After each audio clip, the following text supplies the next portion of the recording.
Okay, hang on. Let's get into the show proper because I want to talk about a couple of things here. Okay. All right, sounds good. All right. Okay. So, welcome back, Screamers, to another episode of Warm Wilhelm Holiday Cheer. Jason, I see you're wearing your BIM mark. Was that required while you were in Scotland? It is, yes. Otherwise, you get arrested. Hey, BIM's the way. So that'll come up later. But speaking of citations and getting arrested, and before we got into this episode proper, you talked about the killing of the United Healthcare CEO. And I don't mean to make light of murder or killing people, but I wanted to ask if you saw Chris Rock's joke. I have not. I saw that he I haven't. Yeah, I've been devoid of American culture, pop culture anyway, for a good while. Yeah, good for you. Yeah, you know, it's funny here. Like, I get the BBC channels on the all four hotel. Of them. Yeah, but at 10 o'clock, have you ever heard of this show called Naked Attraction? I'm sure you. I don't know if you have or not, or you have not. I just I'm going to dive in. I'm sorry, I'm not familiar. No, but like, I'm really sad that Kurt Cobain wasn't alive to see this. But like after 10 p.m., like certain BBC channels, especially in the hotel, like turn to adult, but they're like stupid. Like they're not like, they're just cheesy. You know, I used to have in the 80s and in the 90s where it was just like the 1-900 numbers and it was like, call us. But it was, and it's just some topless chick doing some stuff. But there's this dating show here, and I've seen it before when we were here one other time, but I think it's called Naked Attraction. I'll have to go look it up, but it's a woman or a man, and then, you know, whatever their sexual orientation is, they get 6 people and they only get to see them nude. So like, I mean, this is on regular TV, totally nude, full frontal and full backle. What's you know what I'm saying? Full frontal and full back. And they show them like at the first section, they show them and it's just their heads are cut off. You can't see their heads. And so they have to eliminate 2 people. And then they get to see their heads, and then they get to eliminate 2 more people. And then they have the final 2. And then they have to the people selecting have to come out and be naked. And so then it's a whole like naked selection. What's really funny though, is that like once they say goodbye, they have to hug each other. They always hug each other. So it's like a weird, like reach out, like don't let my genitals touch kind of hug. And for some of these contestants, that's not an easy thing to do. But it's an interesting show if you happen to catch some clips somewhere. Naked Attraction. And if you're a fan of full frontal nudity, and then it's always who isn't? Right? And after they get cut, then they always have to come on and like, well, it was empowering to be out here, and they said some nice things about my body and blah blah blah. It's the dumbest show ever. It just exists to see regular people naked. I'm nervous just thinking about it. And when I came across it the first time, like it's this female who's selecting these 2 men, and one of them is like he's cut. I mean, he's muscular and endowed, and this other guy's kind of doughy and hairy and like, I mean, he's fine. He's just a dude, right? I mean, like this, and like we clearly know who she's going to choose, and I'm just like, all right, well, this I feel bad for this guy, and then so when they get cut, they show them naked again, and they spin them around 360 on this like on the camera view, and then they put them back into their clothes, and this guy was like wearing like Stussy, or like, I mean, it was terrible. Like street, it was like, of course you didn't get selected, but I mean, but good for you for being on TV naked, I guess. It's a good story to tell your kids if you guys end up together full time, is that we right, or like but also whoever the other guy ends up with, he can tell his kids that, hey, I was once on this show. Yeah, if you want to see Granddad's junk, go. This is where you can find it. Right, hunt down season 23, episode 6 of Naked Attraction. Anyway.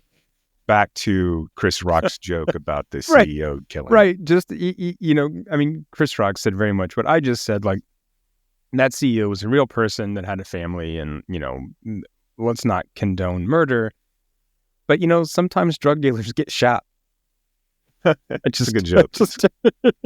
Right. I'm not a huge Right. fan of I rock, mean, but that's a pretty good it's a joke. simple, but that's a right. But that's a nice, simple joke, and kind of appropriate. I don't know.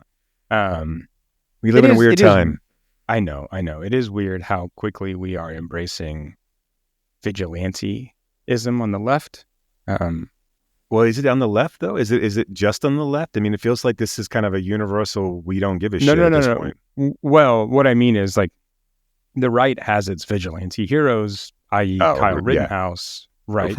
right. But for the most part, those of us on the left, and I mean, if you didn't understand that about us, listener, now you do.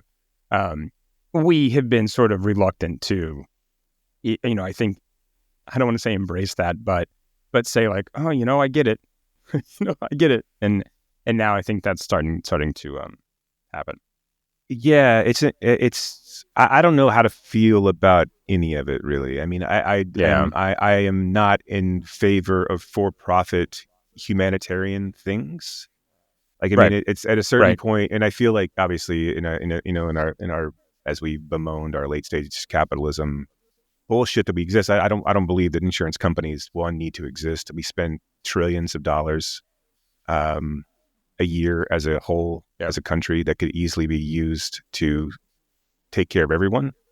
And how do you put a price on and this idea that the argument being that innovation only exists in a capitalistic society and that there is no incentive, that's fucking bullshit. It's not. It's never been that way.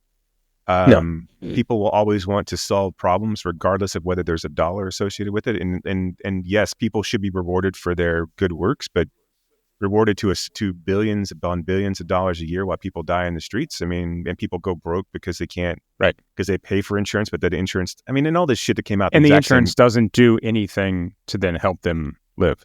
Right. I mean, these are companies where there are employees there whose sole purpose is to find ways to reject claims.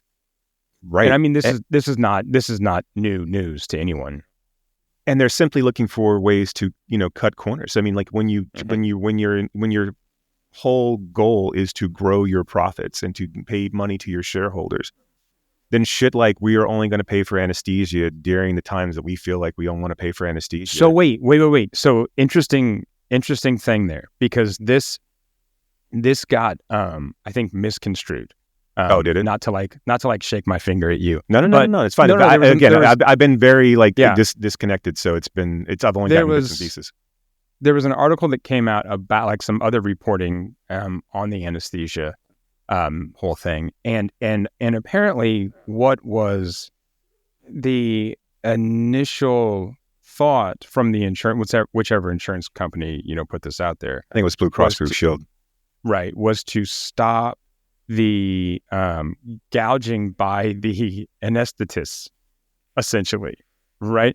Which is another fucking reason why we can't have this as for profit, right? I mean, like if you incentivize if you incentivize people taking advantage, then even then, like what are you going? I mean, like when the people that are helping you are taking advantage, what the fuck do you do? Yeah, because this wasn't about, and they in this article explained that, look, the patient isn't paying for this. This is money that goes to the doctor. So the insurance company is saying, we're not going to pay the doctor this, right? We're not going to do and it was never meant to affect the patient. But of course, I mean, like most things in the media and then from, these companies, shit doesn't get explained. Right. And then, we have these like straw man arguments that everyone runs with. So anyway, let's get to movies. Go ahead. Then, go ahead. Yeah, I was going to say, I think we agree with that you can't put a price on life. So I think the message that we should have for today. Correct. $2. Before we get into our movies today, I wanted some more movie related news. There was a tweet by someone, and it said, "Lesbian Christmas rom-coms are all well and good, but what I really want is a Die Hard where Charlize Theron goes on a rampage to save her wife." And Charlize Theron responded, "Where do I sign?" And I, for one, am here for that movie. Yeah, I don't necessarily think it has to be Charlize Theron, but okay. Yeah, I'm with you. I mean, Well, but I think what was the movie that she was just in where she was like an immortal warrior? yeah, I know what The you're talking Old about. Guard. And I The can't. Old Guard. Yes, Yeah. So, okay, yeah. I'm No, I more mean, she's excited about that than you are. What the fuck, right? Yeah, I mean, I'm for it. Yeah, let's do it. I mean, If we're gonna reboot movies, and I'm not saying we are rebooting like Die Hard, but if we're gonna reboot movies, give me something like that, and not just a what's the movie that's and not just another like American Psycho with Austin Butler, right? I mean that's oh, I know what you're talking about, but I can't remember the name of it. Yeah, no, yeah. that's but I mean that's what they're doing. They're doing a remake of American Psycho with Austin Butler. Right, which is not interesting at all because they're just gonna fuck it up. I mean, like, Right, and, right. But this version of Die Hard would be. yeah, it'd be cool. I give it Yeah. that. I would go see that. Yeah, I mean, like, and you're right. I mean, like, let's shake shit up in a way that we haven't seen before, at least. Or give us a reason to take it to do a twist on seeing something that's the same but different. Yeah. Who's she married to? The only reason I bring this stuff up is so I can hear you say, "Yeah, you're right." Mila Kunis. She should be married to problematic Mila Kunis. Yeah, It may be too late for her, but who would play the Alan Rickman role? so are we going all female Die Hard? Almost I think have so. to, I think right? so. Yeah. I think So so. we Yeah, have yeah, to yeah, have yeah, who I was think that? so. Who was that woman who was in Game of Thrones? Who was like the big like I forget her name, and I shouldn't, but you know what I'm talking about, the woman who played who she was protecting the blonde Jamie head, Lannister for a while. Yeah. She could be Oh, she could be the blonde in Die Hard. She could be the German blonde who has the ballet dancer. Yeah, so Alexander Alan Godunov. Rick have to be. It's a good question. It's got to be kind of. It almost needs to be an unknown, kind of like he was at the time. Right. Somebody from the stage. Right. Yeah. Yes. Yeah. Yeah. So, yes. Cynthia Erivo, I think, is the hot name right now. We could put her in. I was going to say Ariana Grande, yeah. but yeah. Yes. Ariana Grande could be the. She could be the hacker. This could be Lindsay Lohan's way back in. Oh, that would be awesome. How badass would that be if Lindsay Lohan was like she spun around in the chair? Like she's the bad. I give she you just says, the F. I've read She's like, right? She's like, I give you the FBI. Or she looks at Godunov and just says, I read about them in Time magazine. You know, like that. Yeah, I love it. Okay, all right. So Jason, this is our gift exchange episode. We were so generous with each other and therefore generous with our listeners. We gifted each other 3 movies. You gave me The Apple, Drop Dead Gorgeous, and 3 O'Clock High. And I, in return, gifted to you Viva La Muerte, Space Raiders, and About Endlessness. 6 movies that will never be uttered at the same time ever again. So we just breaking this up into a 2-parter? Is that how we're going to do it? Or? I don't know. What do you feel like doing? Or we could just kind of alternate. We just go one. Yeah, we can alternate and then post it out as a part 1 and part 2. And yeah, let's do that. That way, because I figured we'll be talking about these for a while. Yeah, everyone just heard how we actually operate. So. Well, if we videotape it, I'm not going to change shirts between the 2 episodes, so like it doesn't matter. But you did. Right. I mean, like between these 2 episodes, I did, but 2 episodes. Yeah. Right. Yeah. Anyway, yeah. I mean, so let's go ahead and bite into the apple. Hey, them's the way.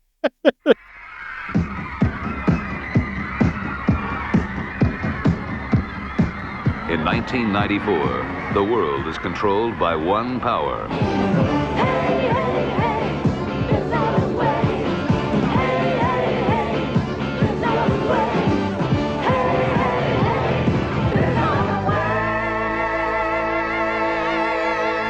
The apple is success. There ain't no pride. There ain't no shame. There ain't no sympathy. There ain't no blame. There ain't no pleasure. There ain't The apple brings you everything. What about happiness? Child of love, show me, tell me wanted to release Bibi from her contract. Cheers. Where is she?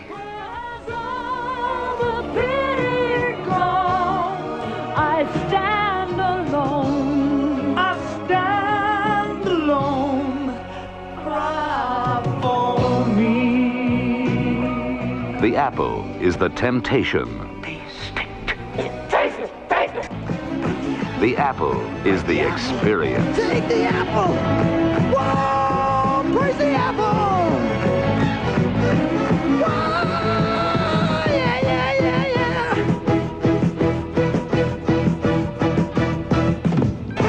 The apple is the forbidden fruit. Come and take me and shape me and mold me and make me and fill me up with your fire. Come do anything to me your little heart desires. I've never been so high in my life.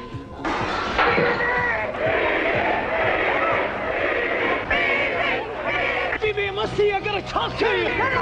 The apple takes your soul. New York out to LA. Everybody does it her way.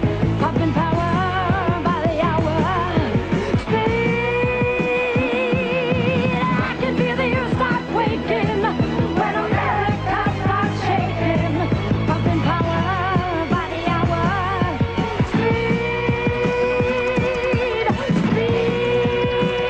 Speed. Now, a special experience in movie-going entertainment.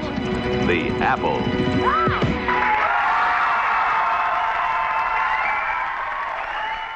So in 1994, a young couple enters the world of music industry and subsequently the world of drugs. That's such a terrible recap. I mean, it misses. but again, the entirety of everything? the point All of of the it, all of film, it, which all of it. again, the point of the film is not deep. It's not hard. It's No, just no. like it's No, I mean this whole thing like deals with themes of conformity versus rebellion. It makes use also of the biblical allegory of Adam and Eve. Hence Right. the apple. me and Golan's Of directorial Globus and debut. Golan. Yeah, who was so distraught that he after the premiere of this movie that he went to his hotel room and was about to commit suicide by jumping out of a window when Golan came in and like convinced him not. I heard business partner. I'm assuming it was Golan who came in and like told him not to do it. Really? Who really knows that that's true or not? Yeah. But like this was disastrous. Like they gave away free promo Oh, records at the beginning at the Paramount screening, and like people threw them at the screen and like damaged the screen at the theater. I don't think this movie is that as bad as that. I don't think it deserved. I mean, look, I can see seeing it in 1980 and like being like, I'm going to throw this free thing that they gave me, and this is because this is a stupid fucking movie. Like, yes, it is stupid, but like it's campy in a fun way, and like it's really, really Right. dumb and heavy-handed. But there's so many like, I don't know, man. It's like it's hard not to have fun with this stupid film, and it goes by so fast. Like it's just so like it's. The music's so bad, like it's and the choreography is so awful. It's It is so ridiculously bad. poor. It's like it's just. I know, and this is what I didn't know this. But you know the TV show So You Think You Can Dance. Yes, Nigel Lithgow Right? is the choreographer. Yeah, I know, and I'm like, really, this guy is telling people like what's bad and not, because I'm like, this choreography is basically shit. It is fucking shit, right? Over and over with some kicks, right? Yeah. That was actually really a good kind of. I practiced it. rendition. If you go out to my Instagram, can folks, tell. you'll see that I did a costume, a cosplay as Bibby or Bimby for one of the Alamo Draft House's dismembered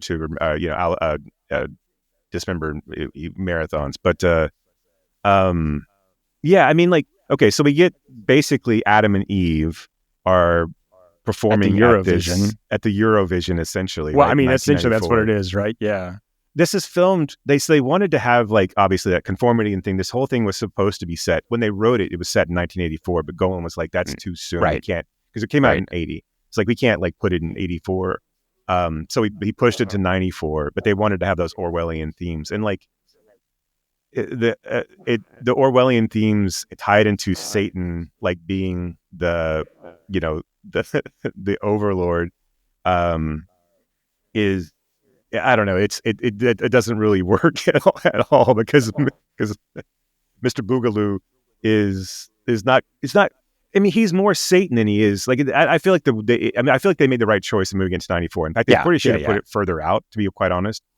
Well, but I mean, this is what something I think is like really interesting about movies looking into the future, right? When we get 1994 that looks like this, right? 94 must be like crazy. We're gonna have like. People will wear weird triangle stickers on their forehead, and everything is triangle shaped. The trombones are triangle shaped. Yes, like everything, yes. Bim is totally in love with the triangle, which is I know that's 84 too. But like in the cars they drive up in, you've seen the episode of The Simpsons where Homer designs his own car. Yes, yeah, they look exactly the same. The Simpsons had to have. I have to believe that someone in The Simpsons saw those cars in the Apple, absolutely, and were influenced by it at some point because they look identical to each other. Soft as a Nerf ball.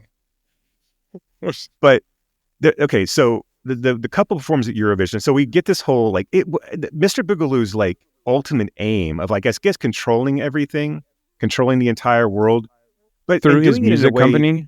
Right, through his music company, his entertainment company, like he wants to sell merchandise, which, okay, I mean, like that's kind of where we're at. It's kind of prescient, to be honest. Like it's weird where we're at. And it's it's a giant corporation that is controlling everything. Literally everything. I mean, from like legislation to the police, right? To what is legal, to what is not. I mean, but he genuinely seems to want to, like, yes, he's oppressive, but he genuinely seems to want people to have a high number of heartbeats when they hear the song, which is the ultimate goal of a song. Is the number of heartbeats that the song generates is the true measure of a pop song. And Adam and Eve come on, and it's obviously not Adam and Eve, but they come on and they perform a love song, and it's not a disco song that is the tunes of the day, and they create more heartbeats. So they didn't think they were going to get anywhere near 150 heartbeats, and they went to 151. And then Mr. Boogaloo starts playing static noise over. He plays the red tape, right? So it drowns out their good song.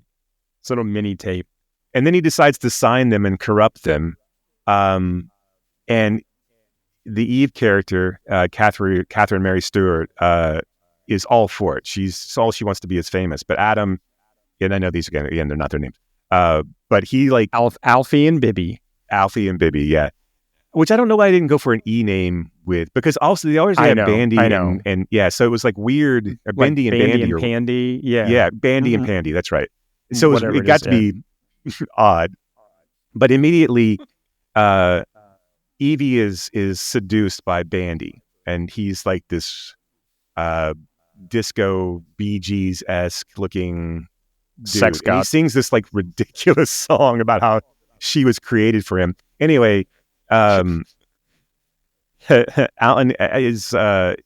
can see all of this. He starts to see like hell pop up. He has visions, right? Yeah, his visions of her being in hell, and like there's an earthquake and all these things that are telling him not to sign. So he decides not to sign, but she does, and she becomes a huge star. And then, of course, starts to, weirdly, I don't know, descend. I mean, like, I forget who she is. But then, I mean, like, it very quickly becomes like, like Pandy decides she wants to seduce Alfie eventually, right? I mean, like, he comes back to the fold. Right. Like, he's coming back to kind of save Bibby. Yeah. And Pandy's Pandy roofies him. Basically, well, she sings a really seductive song called, and a very subtle song called "Coming." I'm coming for you. There's an IMDb trivia bit about that whole sequence. Nothing subtle about this movie, right? There's a whole IMDb trivia bit about that, and where she because she's a real pop star. Right. Grace, what was Grace her name? I forget Kennedy. now. Yes, Kennedy. Grace Kennedy. And she was like, I can't sing this. I'm embarrassed to sing these lyrics. And she was like, and then she finally came to, she's like, all right, well, it's Pandy singing them, not Grace Kennedy, so it's fine. I'm like, well, that's how acting works, I guess. So like, yeah, right. I mean, that is at least in theory, right? but she realizes that Alfie really loves Bibby, and then so she convinces Bibby to leave. And by this time, Alfie is met up with God. Essentially, he's met back up with the under the bridge Garden of Eden. Well, not but it, not God, I right? jumped all over the place. Well, no, right. But isn't, see, this is where I got, I mean, this is where I got confused. I mean, this whole movie is like bonkers. It's like everywhere, right? But isn't like Mr. Tops God? Well, I think Mr. Tops Because- and the old hillbilly are played by the same actor. So I think that they're supposed to be the same person. Or if it's like a manifestation, then maybe he's Jesus. Okay. And God's, okay, because and I think maybe because they look, I mean, right. And I think maybe Mr. Tops. See, I thought Mr. Tops was Jesus because he's the one who comes back and does the whole reclamation of all of his followers back up to heaven, right? And he's going to start a new world without Mr. Boogaloo. yeah. Anyway, we jumped all over the place. Bibby and Alfie. Alfie finds the hippies. Alfie decides not to sign, and and that makes Bibby signs, and she goes off to be a big, huge star, and helps Mr. Boogaloo like kind of push forward his nationalist agenda or like worldwide domination agenda. Yeah. So now wearing these BIM marks or these little triangle things that people put on their faces is now a law, and then everyone in the world has to stop down at 4 p.m. to do BIM exercises, get out of their car, which is like a crazy thing to think about. But like, it's so crazy. Obviously, even in the movie, like they stop surgeries and they stop, people stop whatever they're doing. But they specifically stop a surgery. Like they close all the machines down. They turn off the respirators to do BIM exercises. Just like health insurance works now. I mean, right. We'd be better off under BIM, I'm pretty sure. Probably. Well, we Alfie kind tries of to are like under BIM right now, aren't we? Yeah, I mean, pretty I much. guess, like in But at least- January we will be. I mean, But at least BIM is, yeah. If Trump started wearing like glitter makeup and like all of his acolytes, all of his MAGA, I mean, shit. I mean, MAGA. Yeah. So MAGA hat is just the new BIM mark at this point, yeah, right? or the the new Trump cologne is. No, is that a thing? I didn't hear about that. Yeah. Also, did you hear that when he met with Trudeau, the Prime Minister of Canada, that as he was leaving, he gave him a like Mar-a-Lago magazine that also had like things that he could buy, like Mar-a-Lago branded stuff that he could Like a Sky Mall? like a catalog. Yeah. Hey, man, you got to respect the fucking the constant The huckster constant game, hustle. man. Yeah, I know. Yeah. I mean, anyway, It's yeah, but always no, the- always the- on. There's not a penny that he can't pinch, man. from someone else. Um, Yeah. So Alfie goes and tries to sell his music. He tries to do it the honest way, right? He goes, but all of the stations are owned by BIM, so they all basically they discount his music in a weird sequence where like he's playing it for his landlady, and then he goes and fills her up in a weird, like in a really bizarre. I know that was strange. But he A lot of- eventually is so distraught by all of it. He goes back to find Bibby, and then he's invited in and seduced by Pandy, but like rejects her, and then goes to find the hippies that live underneath the bridge, essentially. Then this is and they don't have technology. They don't like television. That's basically the key to their success, is they don't care for television. Yeah. So they all live under the bridge happily, and they live all kind of cohesive and with one. And that's the new. And obviously the metaphor is that it's supposed to be he's reconnected. He's found Eden again, right? He's Right. He was tempted by the apple. Eve ate the apple, but he didn't. So he was able to get back into Eden now. And Like then all Pandy good finally, men. right? Of course, right. He was unlike our biblical Adam. and was able to stay away. Even though he was seduced and lured, he did not take of the forbidden fruit. Partake, yes. Right.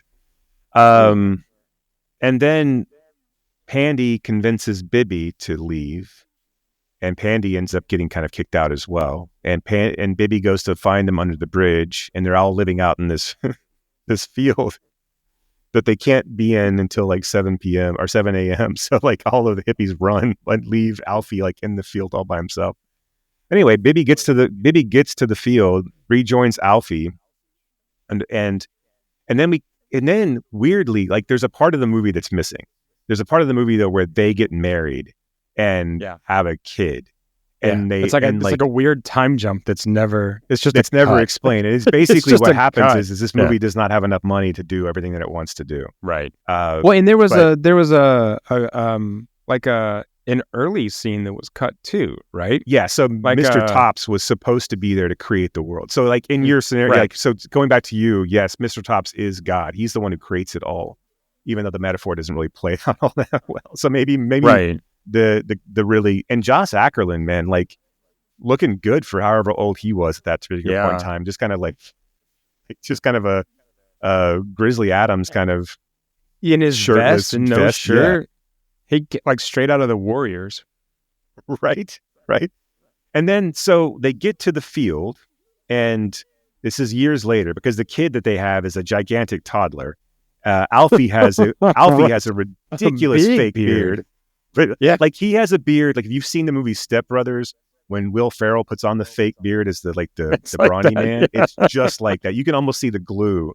In fact, the costumes in this are all like ridiculous. They're all they're just bad. I mean, like to the point where they're funny bad. And so Mr. Boogaloo's finally found them in this field, and bring all these cops come in, and they're like, "We want Bibby. She owes us $10 million."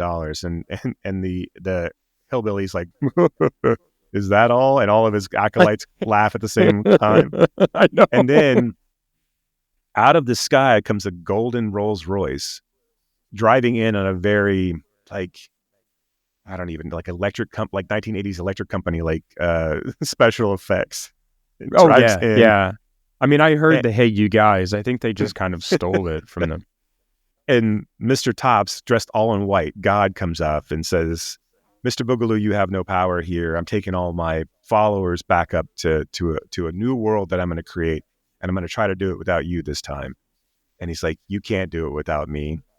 And all the people walk up into, even though there's a golden Rolls Royce that comes down, all the people then walk back up to heaven, very slowly walk back up to heaven, as does Mr. Tops. No one gets back into the golden Rolls Royce. It just goes up by itself. I'm not sure what the message is there. Only. Right. Yeah, I'm not sure what we're trying to convey with the gold Rolls Royce that no one can ride in. And Pandy goes up with them. And it really, like, if you weren't in the park, you didn't get to partake in the reclamation back up to heaven, right? I mean, that was right. So like you had to be there kind of moment. Otherwise, you're stuck in Mr. Bigelow's world, which again, yes, there are some crazy ass rules, but it ultimately doesn't seem to be that terrible or oppressive. Like, I mean, like, yeah, the music's kind of bad, and like, yeah, you got to do exercises at 4:00 every day, and yeah, you have to wear a stupid triangle on your face. But if that's the only bad things that are happening to you, then you're probably okay. But do you think that's what people in North Korea say, Jason? You think that this is a representation of how it exists in North Korea? Well, I think it's a version of 1984, right? And I think 1984 was a version of the idea of those places, like in North Korea. I mean, very true. You know what I mean? Yeah. So I don't know. Or this was filmed, I think, largely in West Germany. Yeah. What was it like in East Germany? I mean, sure, that was actually the Stasi didn't knock on my door, so good point. Maybe I shouldn't be so quick to embrace BIM as a whole. Next thing you know, you're gonna start shilling for like private insurance companies. But yes, This episode is brought to you by Blue Cross Blue Shield.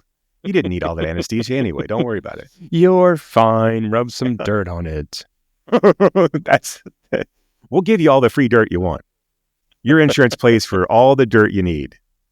God made until it becomes too much dirt. Right. We said dirt, not sod. Right. Yeah, the dirt's going to have a little glass in it. It's fine. Just keep rubbing. Okay. You know what? If you don't like it, make your own compost. Seriously. Yeah, I mean, stop being sick. That's really the key. Is if we would just stop. Maybe if you didn't insurance. eat dirt, you wouldn't be sick. Right. It's silly. It's all so simple, and that's why BIM exercises every day at 4 p.m. We're going to do some preventative health work. Look, an apple a day keeps the insurance company away. A lot of those people doing BIM exercises weren't doing them well either. There was just guys in the subway train or a bus, like just kind of doing his arms, and like there were old people like just kind of chugging, like They were doing that Trump dance. That's where he got it. Yeah. Holy fuck! This is too close. This is all too close. I know. I can't like. Also, fuck Christian Pulisic for doing the Trump dance after scoring a goal.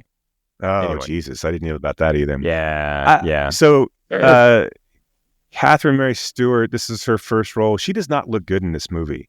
Like, I don't know what it is, but like, and I think she's ridiculously cute. Like, I always had a crush on her from Night of the Comet and Last Starfighter. But like, in this, like, her that straight hair is doing her no favor. She kind of looks weirdly puffy. Like I don't know what it is. She practiced forever to like get the voice down, and then they overdubbed her voice. Dubbed it. Yeah. Which she said later on she said she was fine with that.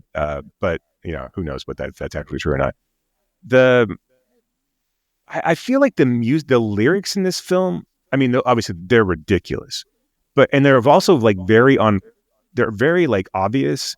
But like, I don't understand. Like, they're clearly being sung to the audience to help them understand what's going on. They're not there to, like in most musicals, they're singing about what's happening in the musical, right? They're singing about things that are going on around them. And by the time you get to the very beginning, I mean, like, hey, BIM's the way. That's pretty clear, right? And then there's the love song. And then the next song is Mr. Boogaloo's. Well, I guess it's not the next song.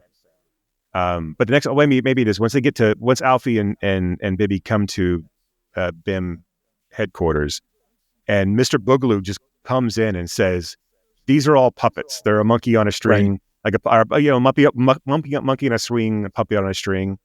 And I'm pulling, But is that the master song? Yes, yeah. I think so. And then my favorite song, obviously, is the Apple, because it's got the most ridiculous lyrics. So that's when they go down into hell. And well, I guess it's more of like a pseudo Garden of Eden at that point, because they're all kind of dressed like Bandy is dressed in like gold sequin, nothing. And they have the apple. And he's like, it's voodoo apple, juju apple. It's going to make and I don't remember the exact lyrics, but it's something about, it's going to fulfill all of your desires, and you can meet a real vampire, and then a lady vampire just jumps up on the screen. Pops up. It's like, and it's the dumbest fucking lyric. It's like, what rhymes with desire? Clearly, the only thing that rhymes with desire is vampire. So we're going to have a lady vampire just join up. I think if you're I think it's just like free on Tubi or Pluto. It's Pluto. So going back to like, I don't think that this movie is like that bad. I mean, I don't think it's like one of the worst films ever made. I mean, I think it has its charms to it. I think it's so quick, and it's so childlike that it like almost, it weirdly works for me in a way. Like, it doesn't ever drag, and it never like really makes me feel like, and I know you're probably disagreeing with, but that's it. But seeing it as many times as I have at this point, I've come to grips with, this is this dumb fucking movie, but like, there's some like innocent charm to it, and this feels very much like a Golden Globus film. Like, it also feels like someone kind of misinterpreting or putting a very simplistic spin on, and like, not really. And again, this may be this may be prejudiced in a way, but like not like at this point, I don't know where they are. These are Israeli filmmakers, right? These like I don't know if they like truly understand like the language that well, or how well they're speaking English at this time, or like how much their translation is. It just feels like this is like, when it feels like a Balki kind of situation, or like a or Yakov Smirnoff. So yeah, this is based on like the life experience of an Israeli singer-songwriter and his wife, right? Right. And they were getting ready to sign to this label, the Barclay label, I think, run by this guy like Eddie Barclay. I don't know if that's his real name. I forget. And before they signed, the singer, and I didn't write down his name, but he got like a bad feeling. He said, this guy just looks like a villain. And so they didn't sign. And then instead they started to work on this musical, right? They started to work on this. Right. They wanted to do a stage adaptation at first, right? Yeah. But apparently, I don't know if you read this too, but I guess like 70% script was heaven. And so they had to cut out a bunch of stuff and redo it so they didn't make it too religious. Nice. Yeah. Which of course, I mean, it's not religious at all. I mean, it's not heavy-handed as it is. So, yeah, I mean, and they were in, I don't know, they were in West Berlin, these two people, the artists that were writing it. So you know what? Even if they didn't understand English, they had to understand German, which is close enough. So true. Yeah. But like I said, it's easy to find. And everyone should watch it at least once. Everyone should watch it at least once. So you can say, hey, have you seen The Apple? And you can come back and yell at me. Yeah. I mean, that's what I did. Right. It is, yeah, it was a trip. I'm trying to think if there's anything else that I needed to, or I wanted to say, but I don't think there was. I think Golan, for the life of him, couldn't figure out why it was not a hit. He was dumbfounded by, it like, I'm trying to imagine a world where this is a hit. Like this resonated with people. Like because it could only do it on an ironic level. This is done so sincerely, like, right, that there's the campiness, but that's the thing too, that it's weird, right? Is that it's so campy, and that it does feel like at a certain point it understands what it's doing, like, because like there's moments where Boogaloo like looks directly into the camera, winks, like, I mean, like, so it feels like at moments this is smarter than it is, and then. But then when you get to the end... But that's like you just said, right? At moments. I mean, that tone is kind of off throughout the whole thing. Because I think you're right. I mean, I think that if it really played with that campiness and really like kind of leaned into that rather than kind of going back and forth between this like sincerity and camp, then it'd probably be more fun than it is. Yeah, it feels weirdly like in between. Like if you take a look at something that like is a cult classic and campy in the same, well, not campy in the same way, but like for whatever reason, and it came much before that. But if you look at like Rocky Horror and then Shock Treatment, this feels like kind of in the middle of those two films, where it's like you couldn't replicate the success of Rocky Horror because it really wasn't a success. It was a success because of the audience that fell in love with it. And then by the time you try to do Shock Treatment, and because I've not really read a ton of like backstory on Shock Treatment and like how it's a pseudo sequel and like what the driving factors were before, but like it kind of plays right in that same realm of like you can't go back to the well like that, and kind of you can't generate that kind of I don't know, like authentic audience reaction to. You can't do that. It's impossible to do twice. Right. And I don't think you could stage like a midnight screening of The Apple where people throw records at the screen. Right. Every single time. Like you're not giving out plastic spoons, for the and the music in this, right. And the music in this is relentless, right? I mean, it's not like it really doesn't quite go away. I mean, it doesn't, but like for the most part, I would say probably a good 65 to 70% of this is the soundtrack, right? And so that makes it difficult then. It makes it difficult to then kind of also do it, make fun of it in that same way too. Yeah. Well, and that's not the success they wanted to see either way. Oh yeah, it's terrible. Oh my God. Alfie's fucking awful. Well, Jesus Christ. awful. Like that whole first like "I Am Your Man" song is insufferable. Like, and then and like, well, it's not "I Am Your Man," it's "You're Made for Me," but like, Yeah. but Same and then right. But it's so that again, and that's why it's like everything's so on the nose, right? It's like the whole "You're made for me, I'm your man," and it's just I don't know. Yeah, it's so dumb. And then like her like falling in with that whole crowd so easily and like making out with him, and then Alfie being so upset with her constantly making out with Mandy. Like, I know. I like he's just kind of like watching from afar. He's just in the corner, just kind of taking it all in. Like, that was weird. Yeah. yeah. All right, that's enough about the Apple. Go see it. Yeah.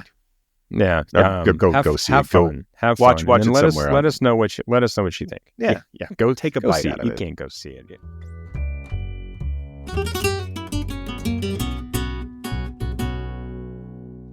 Okay, so we should do one of my films now. Yeah. Oh yeah, let's do one of your films. yeah. Okay. Yeah, of course. Okay. Yeah.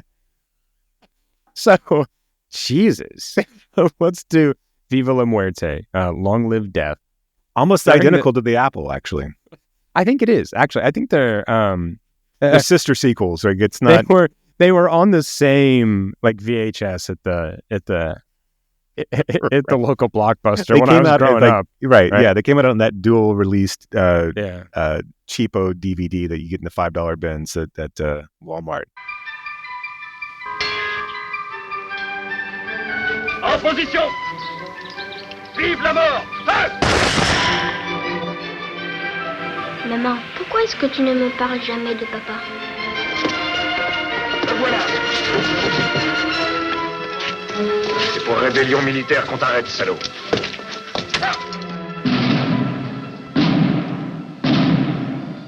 Où est papa? Est-ce qu'il est mort? Est-ce qu'il est vivant? Oublie ton père. Mon mari à présent n'est plus qu'un renégat qui a compromis l'avenir et le bonheur des siens pour de mauvaises idées, progressistes, dangereuses. Pour cette raison, je crois de mon devoir de le dénoncer aux autorités.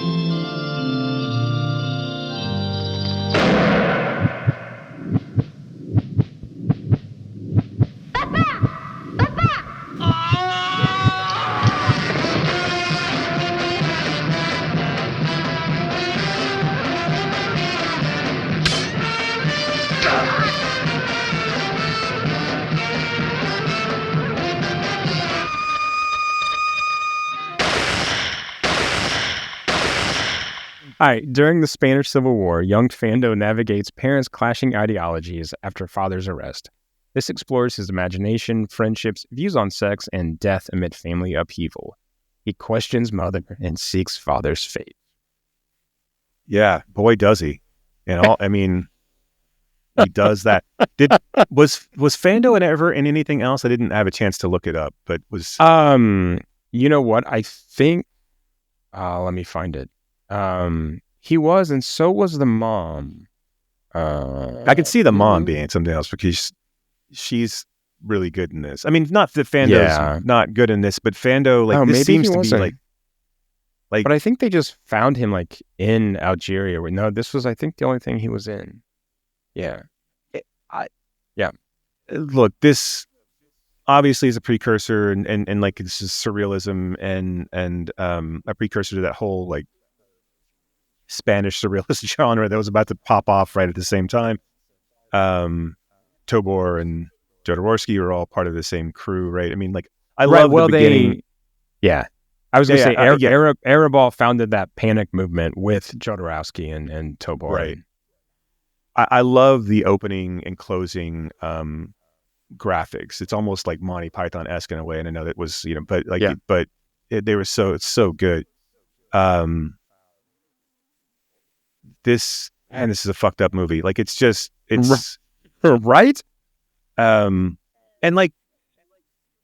So like my point about Fando being in anything else is like I don't know how you would do that. And like I would love to know, and again I know there's probably featurettes and stuff about the filmmaking of this, but like I would love to know like what their process was for him for this film, because obviously like he's not seeing like most of the stuff that he's just fantasizing, and of course he's not in the fantasies, right? So he's playing with the dolls.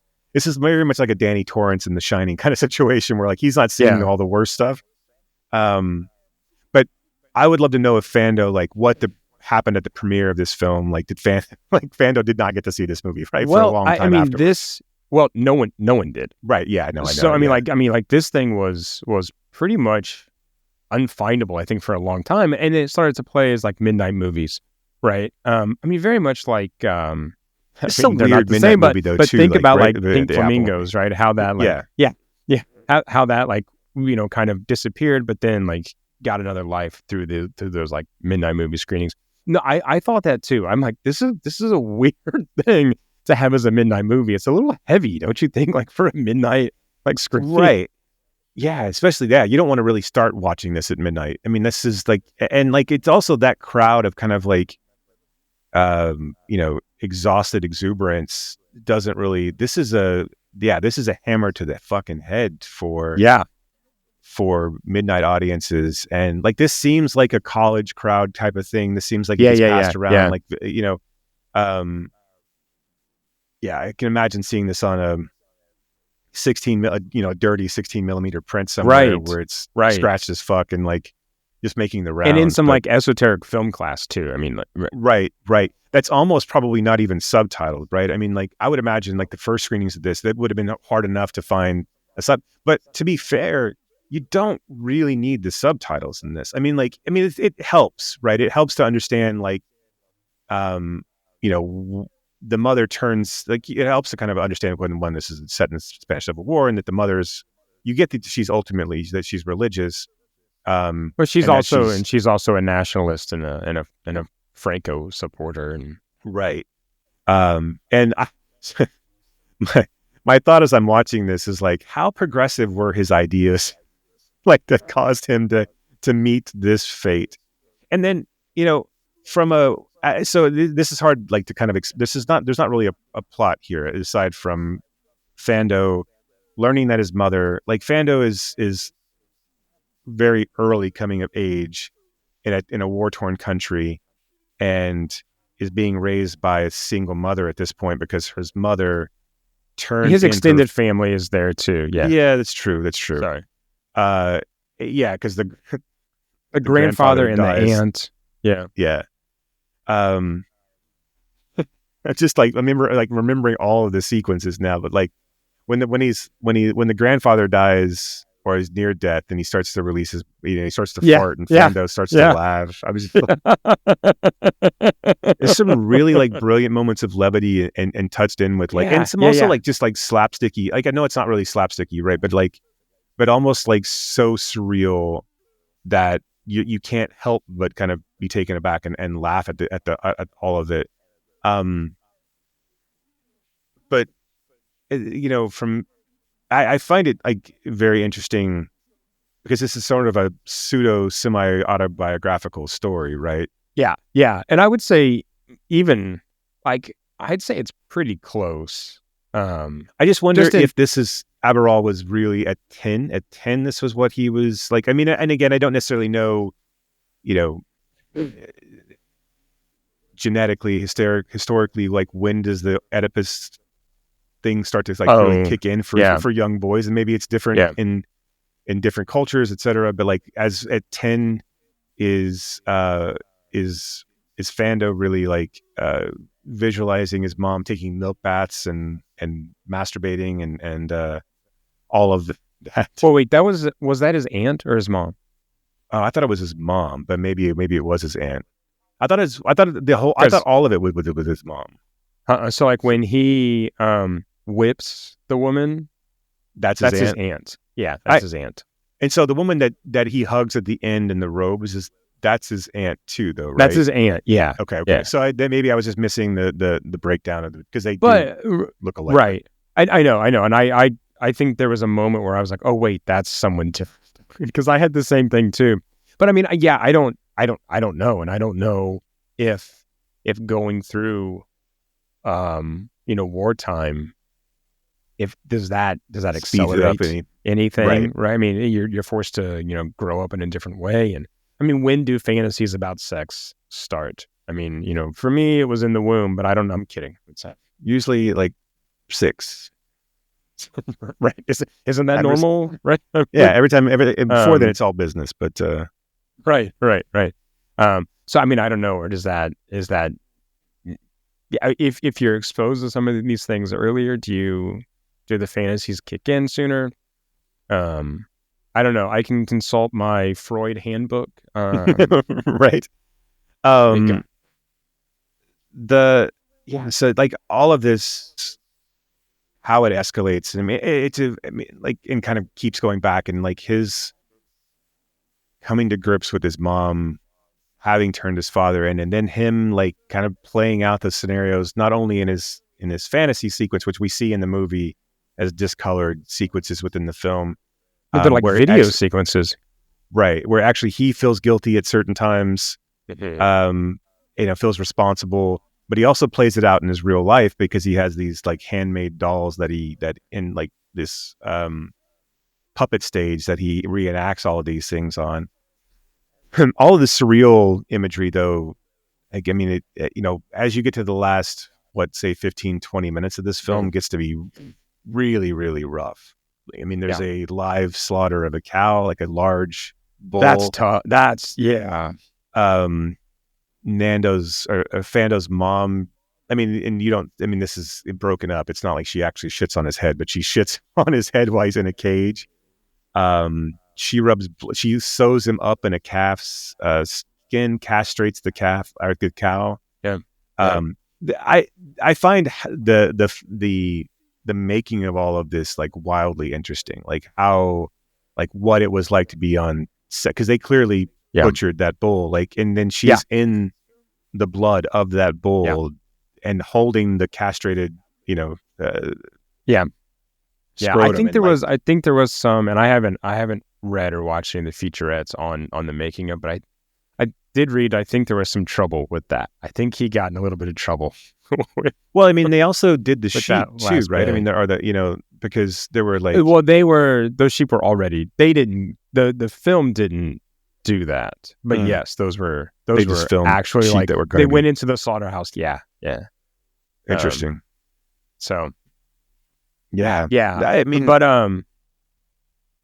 it's hard to call this film beautiful, but like the imagery and the I don't know, just the voyage that it's showing for this boy is really, I mean, I guess striking is a better term, and like it's almost impossible to turn away. It's only 89 minutes long, but like, and then it's so like, again, you talk about like, weirdly enough, with the apples innocent, like this is also innocent in a sense, where they play the childish music over it, and like it's just all of the imagery is so overblown and so like unrealistic during most of it. Like it's almost hard to remember the scenes where Fando is actually in real life. Like it almost like it seems like it's like those always take a back seat to all of the fantastical shit, especially because the movie just ramps up at the end. Like you're only left with just violence and blood and viscera. And the worst. And then it really just kind of then stops too at the end, right? When his friend, I forget her name, right? With Tessa the or Tessa, something. Yeah, we all need a friend with a turkey on a leash. That's like wheels him out of the hospital, right? And then he's back on the street, and another army truck comes by saying the same thing that it said at the beginning of the film, and then that's it. So from his sequences, though, like he is thinking about his aunt, and then decides to punish himself, and then by putting that chain on his leg, and his mom comes in and like ratchets it up, I guess because she understands what he was doing. And he wasn't using the chain right. Right. Yeah, he wasn't hurting himself hard enough. She's like, it's like this. He finds out that she's turned him, but through some letters, he finds out that she turned him in, and then she confronts him. He kind of goes, he fluctuates, but going back and forth whether he's dead or not, and he doesn't believe that he's dead, or he does believe that he's dead. he keeps trying to find him. He's been told that he's committed suicide or attempted to commit suicide. And then at a certain point, like his grandfather dies, and when does he go into the hospital? Like that's the thing, is like, That's it's towards like the end. That's in the latter. That's in the right. Like they start to yeah. become concerned about him, right? And then Right. and then they put him into the hospital, and then he's in the hospital with a bunch tuberculosis. of right. Yeah. And they try to convince him that his father's dead by his pipe being broken, and he doesn't really believe that either. Well, because he has the pipe, has the that his actual dad, pipe, like right, yeah. Good movie. It's not one I think people are gonna. You're not gonna go back. It's not like a comfort film that's just on in the background. No. I mean, I think I really dig it, but I don't think it's an easy film, like, whatsoever. I think that it is. I mean, it's a tough hang, but I think rewarding, right? Yeah. And I think that it's an interesting way to capture this youth, this kids, right, confusing, chaotic life at this time, right? I mean, in such a cool way to show us these fantasies, or his imagination through that, like, discolored, surreal sort of video work that he includes. Which, again, I mean, came from working with Jodorowsky and Tobor and those and other artists like that. But so this was Arabal's father was in the military and I believe he was stationed in Morocco. And Morocco was where really the military coup jumped off, right, for the Spanish Civil War. And so I think his dad was like a lieutenant or a captain. And so his fellow officers gave him a choice. And they were like, you join us, right, or you go to jail. He says, I'll take jail. So he was like this staunch Republican. And he said, no, I'm going to support the Republic. And so they put him in jail. And, for like 30 years, he was sentenced to 30 years in jail. And they moved him from prison to prison to prison to prison until he claimed mental illness. And so a lot of people historically think that he was just faking the mental illness so he could get to a less secure hospital. And then he escaped and was never seen again. So, but if you listen to Arabal, he tends to think that that's just a story. He thinks that he was killed long before that. He thinks that, and then the government made up the story that, right. Oh, well, he was mentally ill, so we put him here, and then he escaped. He's like, he died a long time ago. So, but and Arabal himself is such an interesting, like, multi-hyphenate. I don't know how much you saw about this guy, but I mean, he's written books of poetry, novels, operas, plays. He's done artist books in collaboration with people like Dali and Henri Rousseau. I mean, yeah, he founded that Panic movement. I haven't seen any of his other films, though. I haven't either. So I haven't either. But it's the interesting Blu-ray that is really good. It's interesting that Jodorowsky gets all of the notoriety out of that group. I know. Yeah. Not undeservingly so, but I mean, like, I don't, well, I mean, I think undeservingly from a perspective of all the notoriety, especially when there were others and contemporaries that were, I don't know, maybe, I think, I don't know why Jodorowsky hit and the others didn't. And then maybe it's because the imagery wasn't so severe and maybe it was the easier accessibility. Yeah. Right. And that's hard to say about Jodorowsky, but I mean, still, it's like there's accessibility that's there. Do you also think taking on something like Dune, like, puts you in the sort of conscious of, I don't know. Yeah, but did people know about that at the time, though?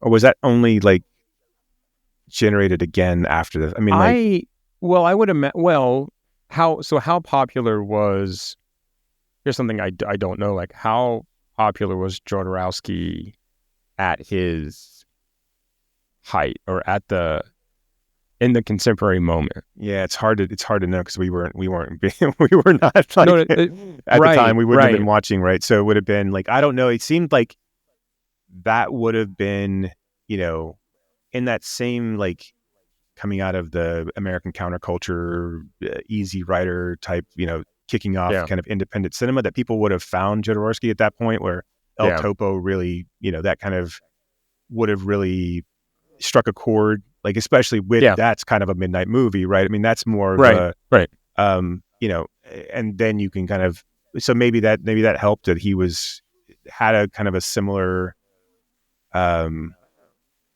don't know, that kind of the feeling that those films that were coming out at the same time that people were like really embracing. But I don't know either. I'm not sure how big he was at that particular point in time. I mean, but that's the thing. I don't like it big enough, obviously, to get something like Dune. I mean, like at least to get off the stages of like talking about it conceptually. And I don't necessarily know, it's interesting to me that like then it goes to Lynch, right? Which again, like why Lynch at that time either, really? I mean, like because and you talk about like kind of like extrapolating to now, like nothing about Villeneuve's filmography really spoke to like being able to handle or to like put a spin on, and his spin on Dune seems pretty pedantic. I mean, and like pedestrian. Well, I think what with Arrival and then the Blade Runner movie, that we've got more of a path, right, to Dune, right? But I mean, then we do with like Lynch, right? Well, I mean, like, okay, so if we're talking about like a bizarre take, I mean, clearly, if you're talking about Jodorowsky or Lynch, you're talking about at the very least an eclectic take on basically a classic Jesus story, right? And I've not read Dune, so to forgive me if I'm misunderstanding Atreides' journey here. You mean the journey that everyone calls messianic? Right. But there had to have been something a white guy among Arabs. I'm sure, like, right. There had to have been something that spoke in those books, and that spoke to. We need someone this is not a Spielberg material, right? This is not Coppola material. This is Jodorowsky or Lynch. This is Eraserhead and El Topo and Holy Mountain Church. Because I mean, Villeneuve is not like, as much as you want to like Villeneuve. If you like Villeneuve, I mean, Blade Runner 2049 and Arrival, those are, I mean, they're mainstream sci-fi films. There's not like there's anything. I think Arrival is much more interesting than actually any of these. I mean, I agree. In terms of like Blade Runner and the Dunes. I mean, right. But I also don't think that it's so like no. Well, I guess and it's I also what was the Natalie Portman sci-fi film that I'm probably misconstruing as because Arrival is the one with that's Amy Adams, right? Okay, so I'm thinking and Jeremy Renner. Yeah. Okay. Anyway, who knows? I don't know. I don't know the answer to the question that I posed, obviously, and so but it is interesting. And like, going back to Viva La Muerte, check it out. It's really good, but also brace yourself for some really, really heavy imagery. Also, and Radiance put out a Blu-ray recently with lots of and Radiance, if you want to send us more Blu-rays, that's perfectly fine. We'll look, shout out to Radiance, because they're really doing some cool stuff. To be honest, they're really doing some interesting things. But there is, so I watched a documentary on Arabal, right? That's a special feature on here, and I do believe there's like a making of, or at least a kind of documentary on the film itself, but I haven't had a chance to watch it yet. So because somebody gave me other movies that I had to like watch for this podcast. But yeah, Radiance, send us some more stuff, because we're big fans. We are big fans, and you fly us out. We'll come out and we'll help you. Yeah, listen. Well, Jason's in the UK now. I'm already here, right? If you just wanted to, I'm here for even though this hours. episode won't come out for like another week, but I can get back. It's not that big of a deal. It's 8-hour flight. It's fine. Hit us up. We'll be your huckleberry. I can. Hey, and I've driven on the left-hand side now, so like I'm good. Like I'm solid. Look at you. And your humble brags. You're a multi-hyphenate yourself, aren't you? podcaster, left-hand side of the road driver. Fucking, I IT can guy. do it all, right? I can do it all. Wonder why they didn't tap me to fucking direct Dune. I mean, really, I that would make sense to me. I can sew a guy up into some cow skin. I can do that. You That's got fine. you got vision. Yeah, I can tell you who we should cast in the female Die Hard. That's for sure. So, Right? We just went through that. I mean, look, if you didn't hear, we can you're tell you missing how to out. make your Christmas movie more horny. I mean, like there's things we can do. Right. All Christmas movies should be more horny. Hornier, more I mean- hornier. More horniest.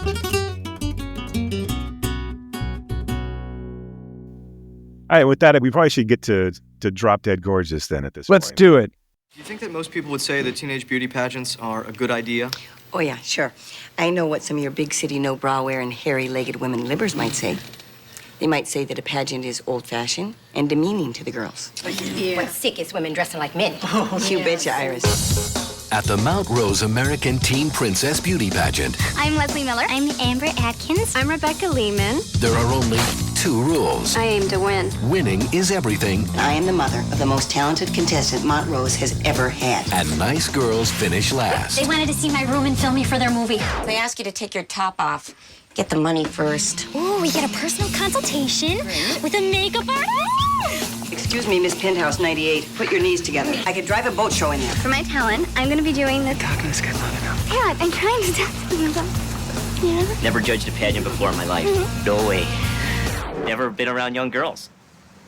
If you could be any tree in the woods, what kind of tree would you be? Green. A solid Christian trunk. Long leafy branches to provide shade for handicapped kids on a hot summer day. Do you like to swim? Now, God, my tech costume's gone. If you're getting at something, you better just say it. Bring it on! the greatest challenge for these girls isn't winning the contest, I was contestant number 1. That light was meant for my head. but surviving it. She got ice because she wins everything, and this time someone didn't want her to win. And they say smoking's bad for your health. Because the battle between the good and the bad I sat down to have a beer in Kablooey. is about to get ugly. I'm gonna quit the pageant. What? But the show must go on. Kirstie Alley, Ellen Barkin, Kirsten Dunst, Denise Richards. Every contestant you'll meet here tonight, they are all proud to be an American.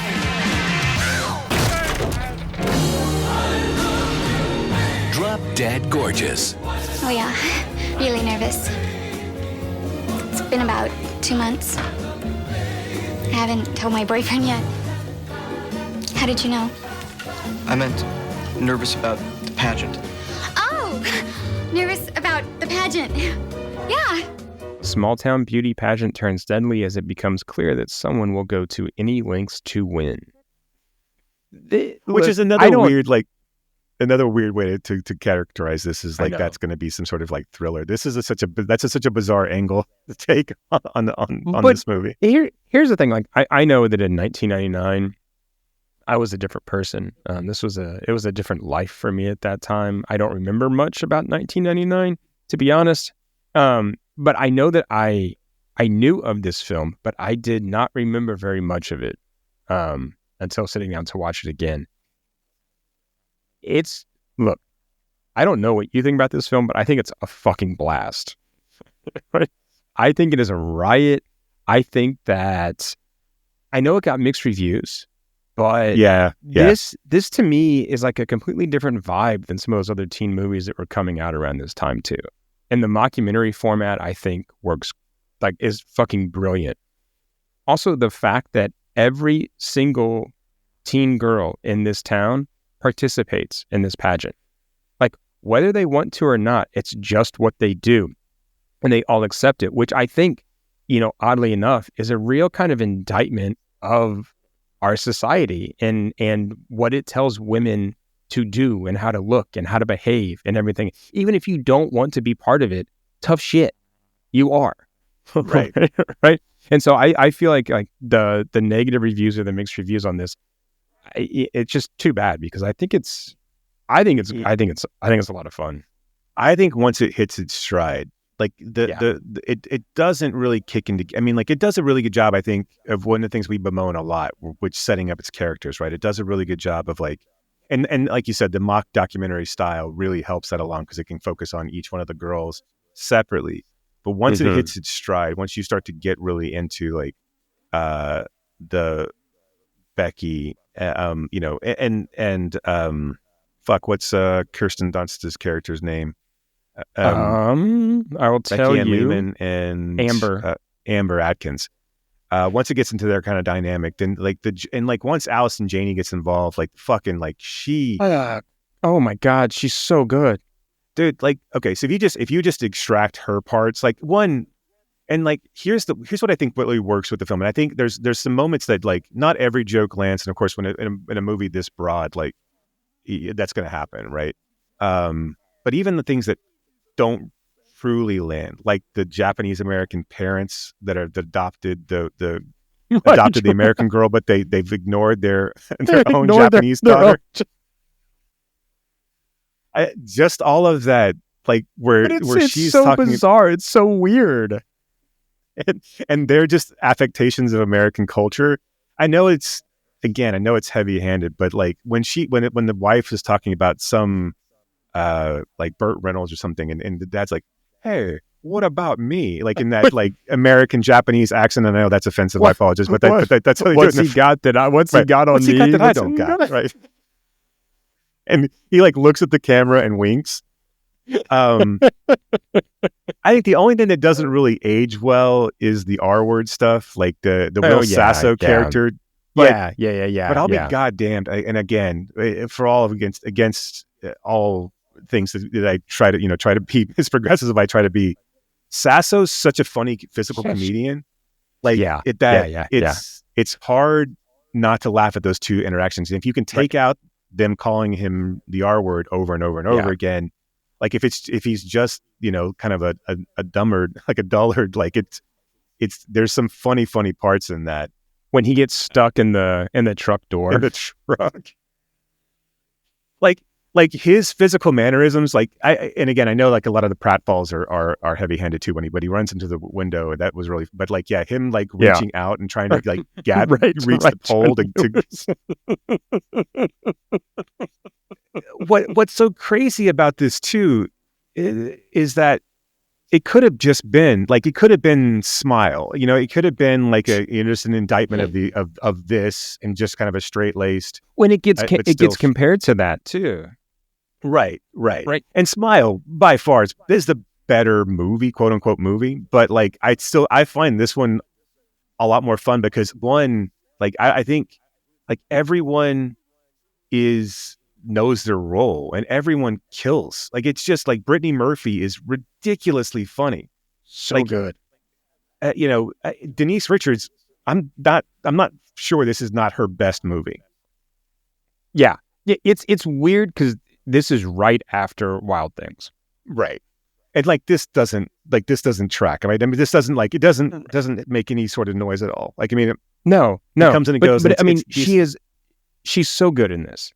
Like, I mean, yeah, like, okay, and she knows the assignment in Wild Things, right? And again, but this doesn't make her do Wild Things things. Like, this is not as ridiculous as Wild Things is. I mean, it is, but like not in the same way. And so her, like, playing up, there's just moments that in this movie that are so subtle and so easy. Like when they first go to the Lehman's home, and the dad is there, and he's like, being racist and shitty, and like and talking about all of these things. Like he's excited to show the filmmakers his globe that held 3 bottles of booze, and then the tape deck pops out of Afghanistan. And then they cut to the sequence where I forget now, it's like Carol Lehman and Becky Lehman are on the couch, and he's sitting there like mansplained, like out, and like smoking a cigarette with a bottle with cheap scotch in his hand. And he's like he's essentially like a junk furniture peddler, right? Right. But he's the richest guy in Mount Rose, right? Or Mount, what is it? It's that's it, right? Yeah, was it well, no, Sarah Rose Cosmetics, and it's Mount something. Now I can't remember now exactly what it is. Yeah. It might be Mount Rose, but yeah, and Kirsten Dunst is great in this. I mean, like just Yeah. but like the people that really sell it are the people like Sasso, Malloy, and Janie. Like, I mean, the sequences where when like they get to the Don't end. forget about Ellen Barkin. Ellen Barkin's amazing in this, and I don't really like. I feel like Barkin's kind of like weirdly like that in real life now. Like she's like kind of like off the rails, but yeah. Barkin's great. I've always had a thing for her. Oh yeah. Like even now, like how old is she? It doesn't matter. Again, speaking of like women who like probably perpetually smell like cigarettes and booze, I'm just sorry. That moment where she's like talking to Amber after their apartment's been blown up, and she's like, "I'm at the point where I'm willing to kill someone just to taste the nicotine under their fingernails." But the whole thing is, all these girls are part of this pageant. There's only two of them that really want to be there, and that's Amber and Becky. And Becky's there because she's a legacy. Amber wants to get out of Mount Rose and become Diane Sawyer, who also which I think competed this is in beauty pageants. What's that? Who also competed in beauty pageants, Which I think this movie is a really funny, like, prequel to Alex Garland's Civil War. The way that this ends up, where Amber's a newscaster. Right. Double Who's feature. also like, right. Where she also, because she only gets the job because the other newscaster gets shot. But yeah, I don't remember all the actresses' names, but like that are Kirstie Alley's cronies, especially the main one. But she's wonderful in this. When Becky and Amber start to fight, and because Becky has stolen Amber's tap costume, right? Tap costume. She's like, I hate her, and she's like, yeah, we all do. But you, like, it's like little subtle lines, like that. And that's how the thing. Like this is written so well, right? When all of it rings so true. Like when they almost run over the Catholic priest, and it's like they did too much dipping into and she's like, well, sometimes the sacramental wine proves to be too much of a pull. And she's like, that's why us Lutherans use grape Kool-Aid for the blood of Jesus. Like, I've heard people say that shit in real life. Right, that's not right. Right. But yeah, they all start to be a part of this pageant, and then girls start to get mysteriously knocked off, and then of course, but all of it's really just kind of a not so subtle dig at Americana, and I mean, like the jokes fly fast, and like I said, everyone's at the top of their game, and it's so like, I don't know. I read a lot of the reviews. It was like, this couldn't be made today, kind of thing. So it's like, I don't know about all that, but like it does feel like it toes the line so well, and this feels like it's just a when the previous winner who's anorexic. I love the line too. 400 like, calories a day. Right. I was doing all of that. I was ready. She's so like breathless. I love where Becky comes in with the box of chocolates, and she's like, oh, real nice, Becky. She's anorexic. She's like, she's skinny. She's not deaf. But when Becky comes out and she's singing "It's Too Good to Be True," or "It's Just Too Good to Be True," and she's she's dancing with the Christ on the crucifix, with a cross, and she pulls his arms off the crucifix to hug her. And it's just, I don't know, man. All of it, like, I love the girl who does the Soylent Green. She's like, I'm going to do a dramatic reading for her talent, and she's like, I'm either going to do Othello or Soylent Green. Like, great that she does Soylent Green. And who was it? Was it Amy Adams that was doing the sign language? No, Amy Adams was the cheerleader. No. Okay, was it Amy Adams? Amy Adams was the slutty cheerleader. I don't know the girl who was doing the sign language, but she was the one who was the sign language interpretive dance.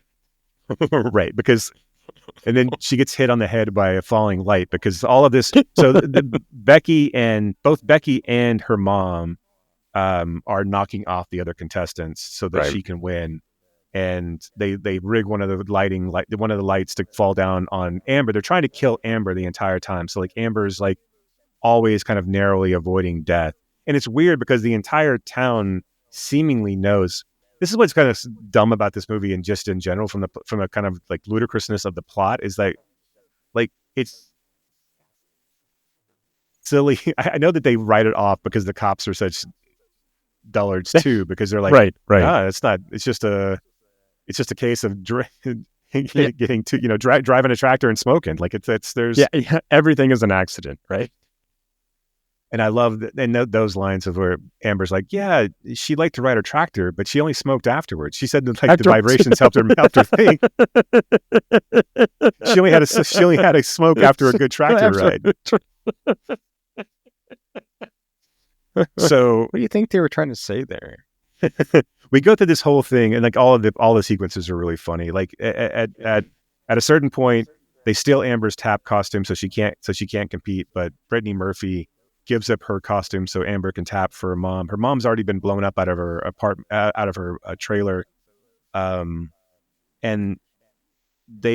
Becky ends up winning because they've rigged all the judges. The judges either work for or bought and paid for by the Lehmans, and so Becky wins. Amber comes in second, but which she's thrilled about, right? Right. That's the only thing that ever bugs me about this movie is that Amy Adams, who is second runner up, like her boyfriend is like really excited about when she gets that award. And then when they go out to the cameras, she's like, I got second place. And he's like, you got third.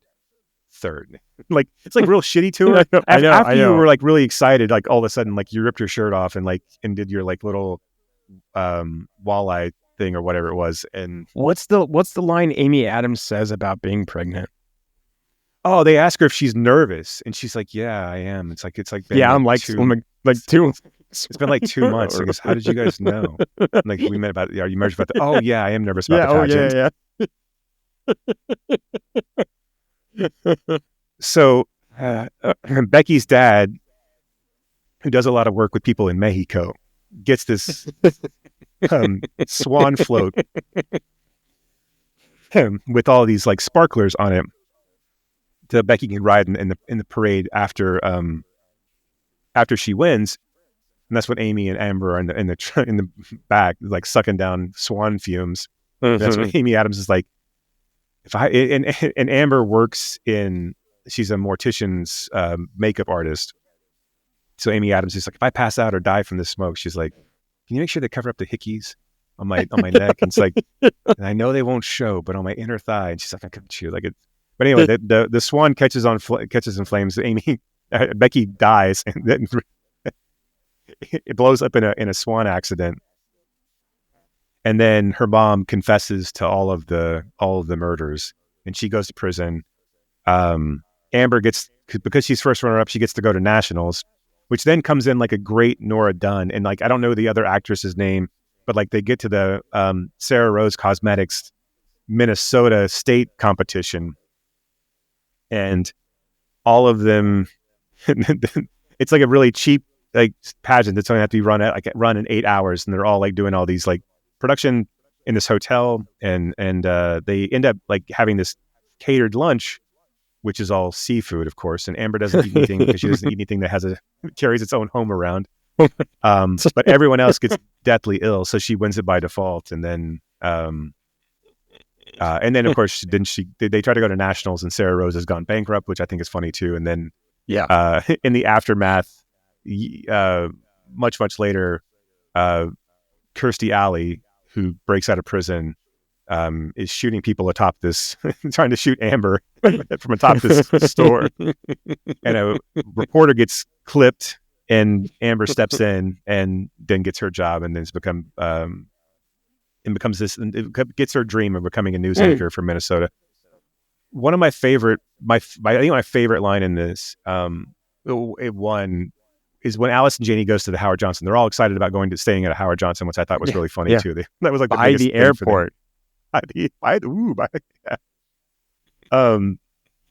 Allison's at the hotel bar, and she's like rubbing up on it. She's like, "Oh, I see you're married," and then she takes a olive off the bar. to this young bartender. Says, "Hey, if you can catch this in your mouth, I'll give you a present." She throws it. It's like, "Oh, you're good." Kisses him. Later, we cut to all of the beauty pageant contestants are throwing up. She comes out of the room, and he's like buttoning his shirt, and she's like, "Do you think they hurt us?" She is so good in this. She's so fantastic. When they're interviewing Amber after all of them have been throwing up, and she's saying hello to her mom, and Allison Janney's like, "I got some," like on national television. I think Allison Janney said that more people come up to her about this role than they do her role in The West Wing. Really? Yeah. That's something. She did this and American Beauty in the same year. There's a lot of people who did this and something else in the same year. Yeah. Two roles that couldn't be more different if at all. I mean, like, yeah, I don't think I don't have people coming into this whole, like, seeing it in 25 years later, how you feel about it. But like, I've really dug this, and like, this has been a movie, like, I've toyed with showing it at the fundraiser. It doesn't really fit, I don't think, but it's always kind of been in the back of, like, I really, really like it. It's a whole lot of fun, and it's funny. Like, there's just moments like when Brittany Murphy's, like, when she quits the competition, and like, her parents don't know that her brother, who moved out to New York and is a female impersonator, is gay. And she just, like, screams it. Right. She just screams it in their face. She's like, because their dad's like, "Well, Peter wouldn't have pulled any crap like this." And she's like, "Oh yeah, Dad." Right. It's like, "Well, Peter's gay." He's gay. But there's so much, like, it's such a fucking, like, I mean, like, of all the people who, like, died too early, it really is a fucking shame. Yeah. She's such a comedic force. And like, she's in this, and like, there's just moments where she's just, like, uncontrollably laughing. And that's so hard to do genuinely. Like, and she does it so well. And like, this is a stacked cast too. Like, for a small little kind of nothing forgotten about film, this is really, like I said, Amy Adams, Brittany Murphy, Denise Richards. Amy Adams' first role, right? Yeah. And then and then and Kirsten Dunst, and then, like, there's a bunch of people that are peppered in that you'd recognize. Like, there's girls at the other pageant that are people as well that have been in other things. Matt Malloy. Matt Malloy, who we talked about. Yeah. This is where the Hal Hartley crossover, just like the Hal Hartley universe, just kind of radiates everywhere. What's the dad's name in this? What's the actor's name? Sam McMurray. Sam McMurray. Which will come. Yeah, McMurray. Which will come up in a minute when we talk about my last film. Not that he's in that, but he has a tie because he's in Raising Arizona, which has a tie to 3 o'clock. Oh, right. It does. It does. I'll tell you about it when we get to that movie. We're not there yet, okay? We can't jump ahead. That's not what we do on this podcast. We're we not don't jump there around yet, Jason. We're not there yet. Yeah, no, I will look to go back to your point about, like, you know, this movie 25 years later. I think taking out the R word, which I think is an easy thing to do, and probably taking out some of McMurray's, I think all of McMurray's racism stuff plays well. Not plays well, but I think it plays to the character, right? I don't think, like, I just mean, phrases, like, maybe you don't say, like, "Hey, if you don't Jew me down too much on this, right?" I think that some of that plays stuff, but I know, I'm with you, but because it makes it to, I mean, like, you know, he's an asshole. I don't know. Right. I'm like, I'm on the fence about the Jew me down type stuff, and I know, I know that, but I think it doesn't work. But it's that character, and I still think, like, as much as I've heard people say the Lutheran thing, I've heard people say Jimmy down a lot more often than that. Yeah, right. No, you're right. So, like, I don't know, like, but that sequence is funny too, just because he's like, "If you don't do that, I'll throw in the hutch for you. Buy that dinette set at retail. I'll throw in that hutch for free." And he turns to the camera, is like, the real kicker is the hutch is already included in the price. It's just Yeah, dumb yeah, I know. shit like that. It's just right. He thinks he's slick, and then right. No, right. But it plays that stereotype of like your used car salesman or your furniture. Well, salesman. in that other joke, he's like, he's talking about when he got the Swan made, and he's like, I do a lot of business over there. I always offer to pay him off in tacos. He's like, oh, they love that. They like, love it's just that type of shit. Like that asshole still exists. So I think that joke still. Yeah, you're works. right. No, yeah. You're right. I mean, look, I laughed at all of that. So I think the stuff that has to go is when they're talking to the judges and the Sasso and all of the girls are talking about Sasso. Yes, I think so those too. are the jokes that need to be exercised because they're just not. They're not funny, and they don't paint the girls. They don't paint the girls in a good light, and like it's just, and it's not really. It doesn't really work. Like it's not. It doesn't do anything for the film. Right, because Sasso's supposed to be taking his pants off or playing with himself, or like she's like. His pants are unzipped. I didn't need to see that. Like none of those jokes work, but especially because you're already peppering that sequence with jokes like, "What tree do you want to be?" and then you make Amber name all the alphabet. Dude, like so, Sasso's all like all really the states in alphabetical order, right? It spelled them in alphabetical order, and Sasso's excitement about that is really funny. That is funny. Just like getting, he's like. As he gets further and further down the list, and he's like more and more excited. Right. But yeah, they don't have to paint him in the same. I mean, he can still do that without. Right. Yeah, he could be a simpleton without being called the R word. It's not like, and it's right. Yeah. No, I think this movie would still hold up. I think it would still. I think let's remake it. Let's do that. The epilogue where he's like. Gets the store and he's like pushing the lawnmower in a foil outfit. I don't know. I mean, yeah, there's. I wish there was more. Like, I wish the Kirstie Alley stuff was played down a little less in this movie. If I had to do something different, I'd play up all the other characters and give her less screen time. I know she's funny, and I know that like she's the driving force, but like. I don't know, like her roles of like, when she's naming the pageant and it's I Can or Proud to be an American or right. They're all takes on the same thing, right? Those are the funnier moments than really when she's like in the prison pageant and things like that. That kind of land flat for me. Yeah. Good times. Yep.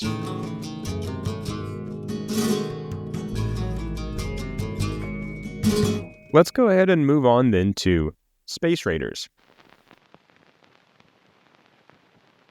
Thundering across the galaxy and into legend.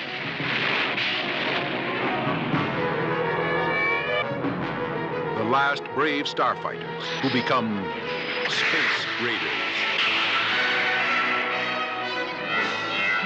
The action explodes as the fight for freedom races across the universe. Get us out of here! A frightened boy, a last-ditch hero and his alien crew, soaring into battle to save the galaxy. There's another one coming in.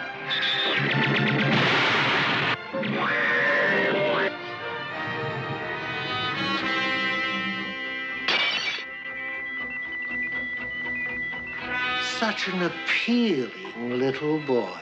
But you touch this boy, I'll kill you where you stand. Desperados, battling for their lives, suddenly given something to live for.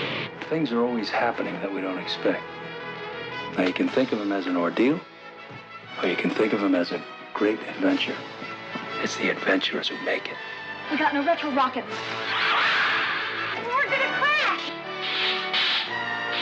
High adventure, non-stop danger, a battle for life and glory with the future of the galaxy in the hands of 5 desperate outlaws and the 10-year-old boy who teaches them the true meaning of courage. Don't let it touch you! Space Raiders in a last desperate battle. Aliens from 1,000 worlds. And now for you, boy.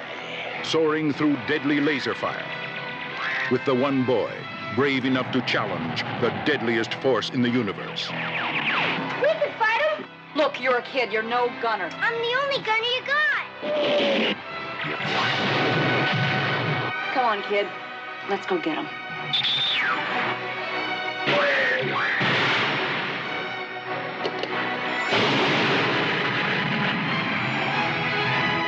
He's a stowaway on a stolen ship, 10 years old and 10 million miles from home.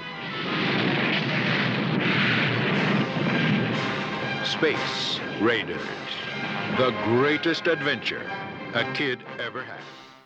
A futuristic, sensitive tale of adventure and confrontation when a 10-year-old boy is accidentally kidnapped by a spaceship filled with a motley crew of space pirates. Look, this is like one of those from like my childhood, right? This like weird nostalgia bait of a film. This one, and I always get this confused with Ice Pirates. Yeah, Ice Pirates is a little dirtier, right? It's a little... I know. Which Spencer for Hire, has some right, some lines on that one. I'm sorry, you were gonna say no. This is a better film than Ice Pirates, and I like Ice Pirates, but Ice Pirates has a really brilliant end sequence, and that's all it has going. And then Space Herpes, which is the only thing that really has going for it. Right. This is like Savannah Smiles meets Star Wars with a little bit of like Home Alone thrown into it. Yes, no, this I was going to say this and Savannah Smiles. These are like two movies that I always associate together because like I remember being like whatever age, like 7, 8, watching these films. I don't know, like I don't know why more people didn't do something like this. And maybe it speaks to like the genius of Corman and and like just kind of the ingenuity and the necessity of having to reuse shit. But like this is such a simple plot, right? This is like these guys are trying to steal a ship. The kid stows aboard. They fall in love with the kid. They get caught up with they get caught up with the Jabba the Hutt character, and he's obviously not, but it's the same character basically. Yeah. And that guy wants to make them go steal some more stuff, but they've got to get this kid home, and then they fall again. So the kid gets taken away from them, and then ultimately they all kind of sacrifice themselves for this kid. For the kid. But yeah, I don't know why like there weren't more like movies that were put together like this, where you just pulled parts like from other things. I would have loved to have been on this set. I would have loved to have been just a part of this movie, because it's so like silly and simple and like and sincere. But like I would have loved to have been in the sequence where the ship's kind of like when they're getting shot at the end, when it's I forget the female's name, when it's just her and the kid, and they're trying to they're running away from off Earth and getting back. But Amanda, when the ship's like shaking, and they're clearly just shaking in their seats. It's not like there's nothing actually happening. I love that when they get to Earth, and that the Jabba the Hutt's henchmen are just like 1980s like Libyan like guerrillas basically. They all look like every generic bad guy at that time. Shooting guns that don't actually have lasers come out of them. They just got like firecrackers come out of them. They all make different sounds. Yeah. Same guns make different sounds when they shoot. And then you never see them hit anybody. You just see blood on someone's chest. Or someone like scream and then fall down dead.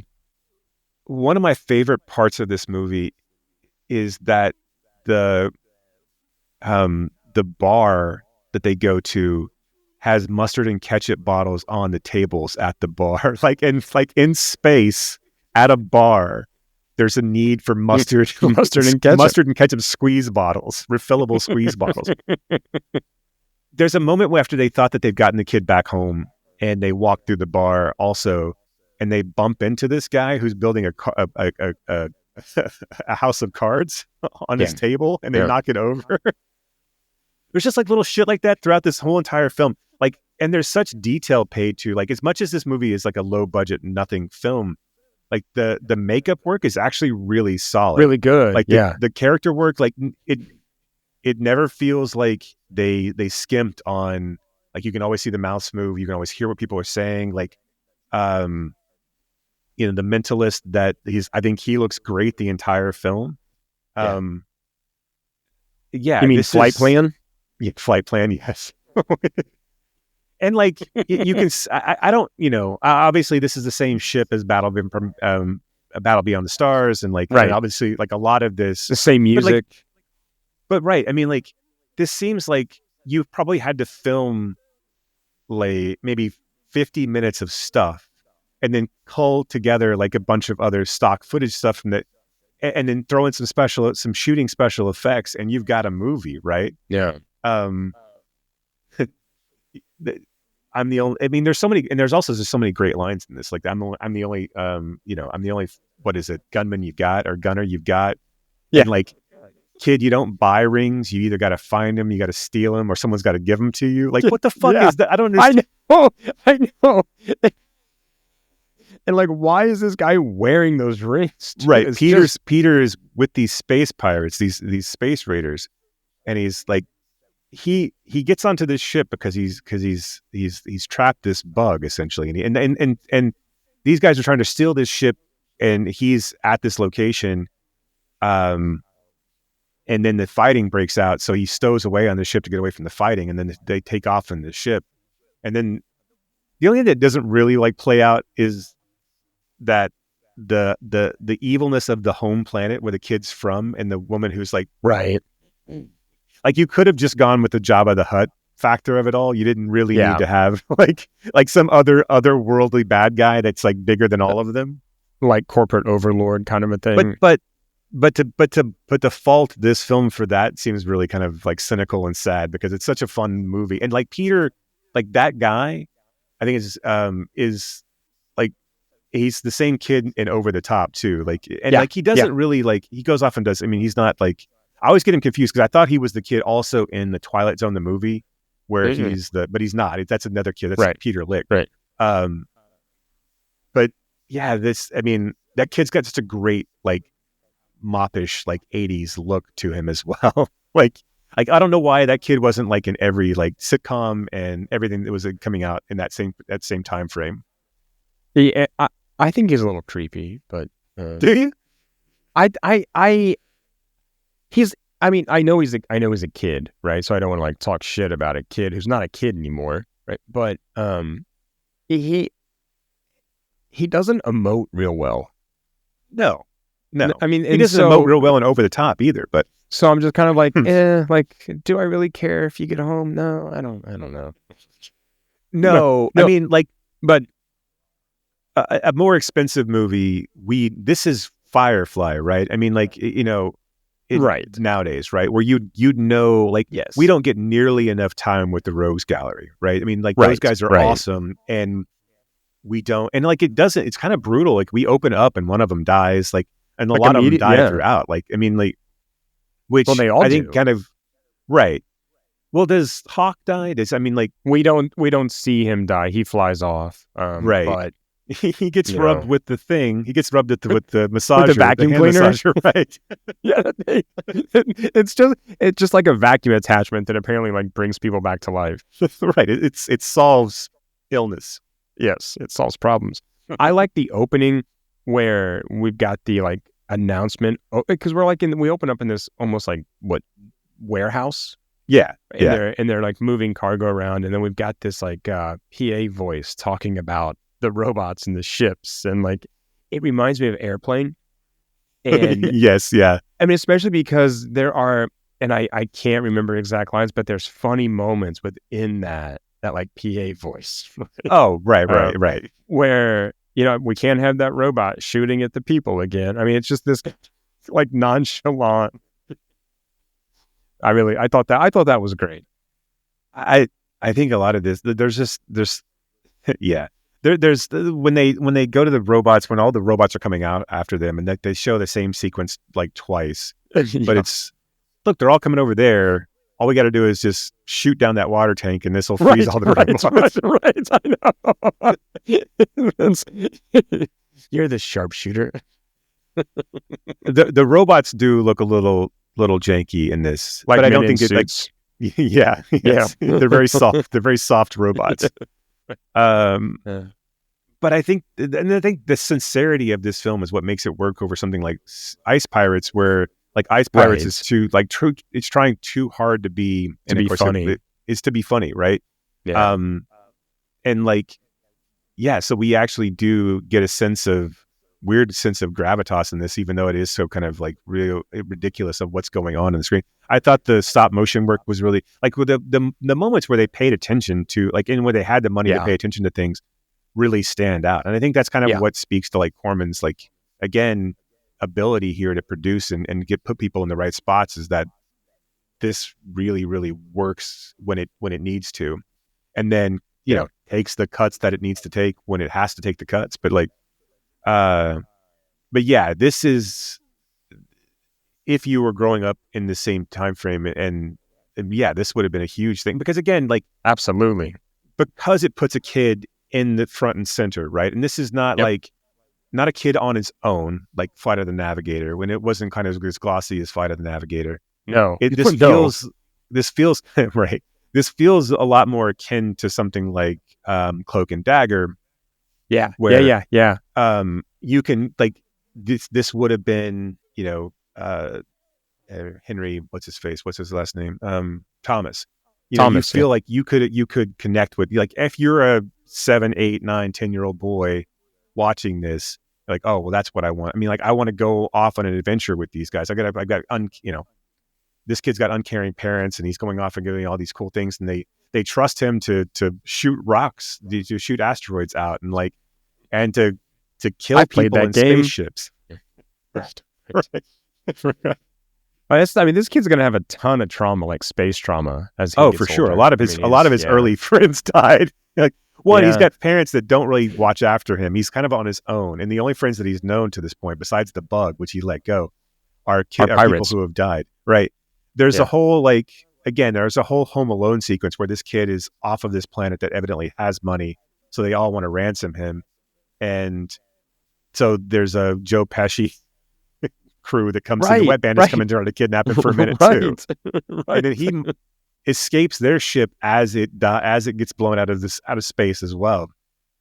So yeah, I mean, like, again, for an hour and 23 minutes, a lot actually happens. So I really like this film. I had not seen it in a really, really long time. Yeah, I hadn't either. But again, like, I'm trying to think, like, it goes kind of hard for for a movie like where Savannah Smiles obviously is all, kind of hugs and lollipops at the end, right? Puppy dogs and ice cream. Right. This one, it doesn't pull any punches when a lot of this kid is he doesn't give a shit. Like, he cares about Hawk. The rest of them can go fuck off. Like, they die. Yeah. Like, and I'm he's out. just like, yeah. All right, cool. Gotta go. Right. And their spaceship has boobs. It looks like a hammerhead shark, basically. and it has boobs. Yeah. Right. Yeah. Boobs. It's so fun. I think this one is on Pluto too, so you can go do definitely a on double YouTube feature with Apple, the Apple and Space Raiders. I was going to show you. This is what Dr. Pepper Zero bottles look. I can't get it to look. No, I can't. There's too much. There we go. Dr. Pepper Zero bottles look like in Britain. They got like 3 O's. Dr. Pepper Zero. Oh. Does it taste? It's really shitty different? Camera, so this is not helping out anything. No, it tastes exactly the same. No. This is actually water, but that's disappointing. Exactly this tastes different because it's not Dr. Pepper Zero. So yes. So what I'm hearing is Dr. Pepper Zero tastes like water in the UK. When you put water in the Dr. Pepper Zero bottle, yes, it tastes just like water. So are things, because Scotland is in the EU, right? Mm-hmm. I think so. Okay. So I live in America. Is there other places? Are there other places outside of the US, right? No. They're just Scotland is different. part of the EU. So yes. I just wondered if then the Dr. Pepper tasted different in the EU than it did in the UK. So the Dr. Pepper tastes different in the Middle East because they don't make Dr. Pepper. Well, this is my assumption. I don't necessarily know this for a fact. they don't make Dr. Pepper in the Middle East, so they have to import it. And so when they import it, it gets to be like heated and cooled and heated and cooled and heated and cooled. So it always tastes flat when you got it over there. And so you only get like, and Pepsi Max products are big over here. So like, in which you don't, the Pepsi Max is not made of like a blurb in the States really. I mean, you can get it, but it's not like. Can you get Crystal Pepsi there? You cannot get Crystal Pepsi. Scotland does have this like weird like soft drink that I can't figure out. It's like orange. Wait, is it Iron Brew? Yeah, that's it. Yeah. Okay. There you go. Did you have some? I did not, because they only have. I can't drink sugary drinks like that. I mean, I can't. No, I mean, nor should you, right? I mean, no one should. I mean, but right. Which, I mean, look, I mean, I don't know. I guess haggis. you go to Scotland all the time. You can have Iron Brew whenever you want. No, this is my first trip. I had haggis. People like me who can't leave Texas. It's not like I'm on house arrest or anything. I just right. The way you say it is like I can't leave the state. I know for legal reasons. Legal reasons. I had sticky toffee pudding. I drove on the left side. I ate haggis for the first time. So I mean, I did some things. I didn't try the Scottish soft drink. There's still time. I can do it in a few. I've got another. 6 hours here. Aren't you cultured? Haggis was surprisingly good. Yeah. Surprisingly good. Tastes like kind of a mincemeat type thing. But yeah, I don't know why you're surprised. It's not like they're barbarians there anymore. I don't know. By the look of them, they still could. Look, they once were, right? So maybe that's who you met, were the ancient barbarians, right? I just like it's basically like how I Trained Your Dragon, or how you trained your what the fuck I'm conflating how I Met Your Mother and How to Train Your Dragon. Now that's a mashup that we need to see.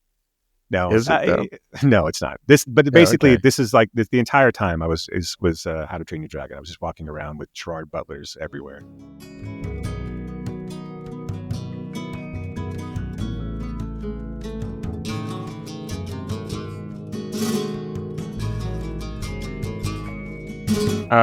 Okay, you want to talk 3 o'clock high? I always want to talk 3 o'clock high. Hell yeah. I guess I should have known from the beginning. It was going to be one of those days. His name is Jerry Mitchell. Hi, Jerry. Jerry. Jerry. Hi, I'm Jerry Mitchell. I'm with the school paper. He just met the new kid in school. The guy's the closest thing to Charlie Manson ever seen at Weaver. Now, we're gonna have a fight today after school. He's got 6 hours to get out of it. It's been quite a morning, Jerry. You'll say that again. He'll try running. I wouldn't leave school without a good reason. He'll try bribery. If I can get the money, do you think you'd do it for me? Ravel will never bother you again. Guaranteed. He'll try robbery. I hear you're giving Jerry Mitchell a hard time. Till finally... The fight is on. You and me in the parking lot, 3 o'clock. Jerry's got a lot on his mind. 10 seconds. But he's not thinking about math or English. 5 seconds. Because at 3 o'clock, he's gonna make history. There isn't gonna be any fight today!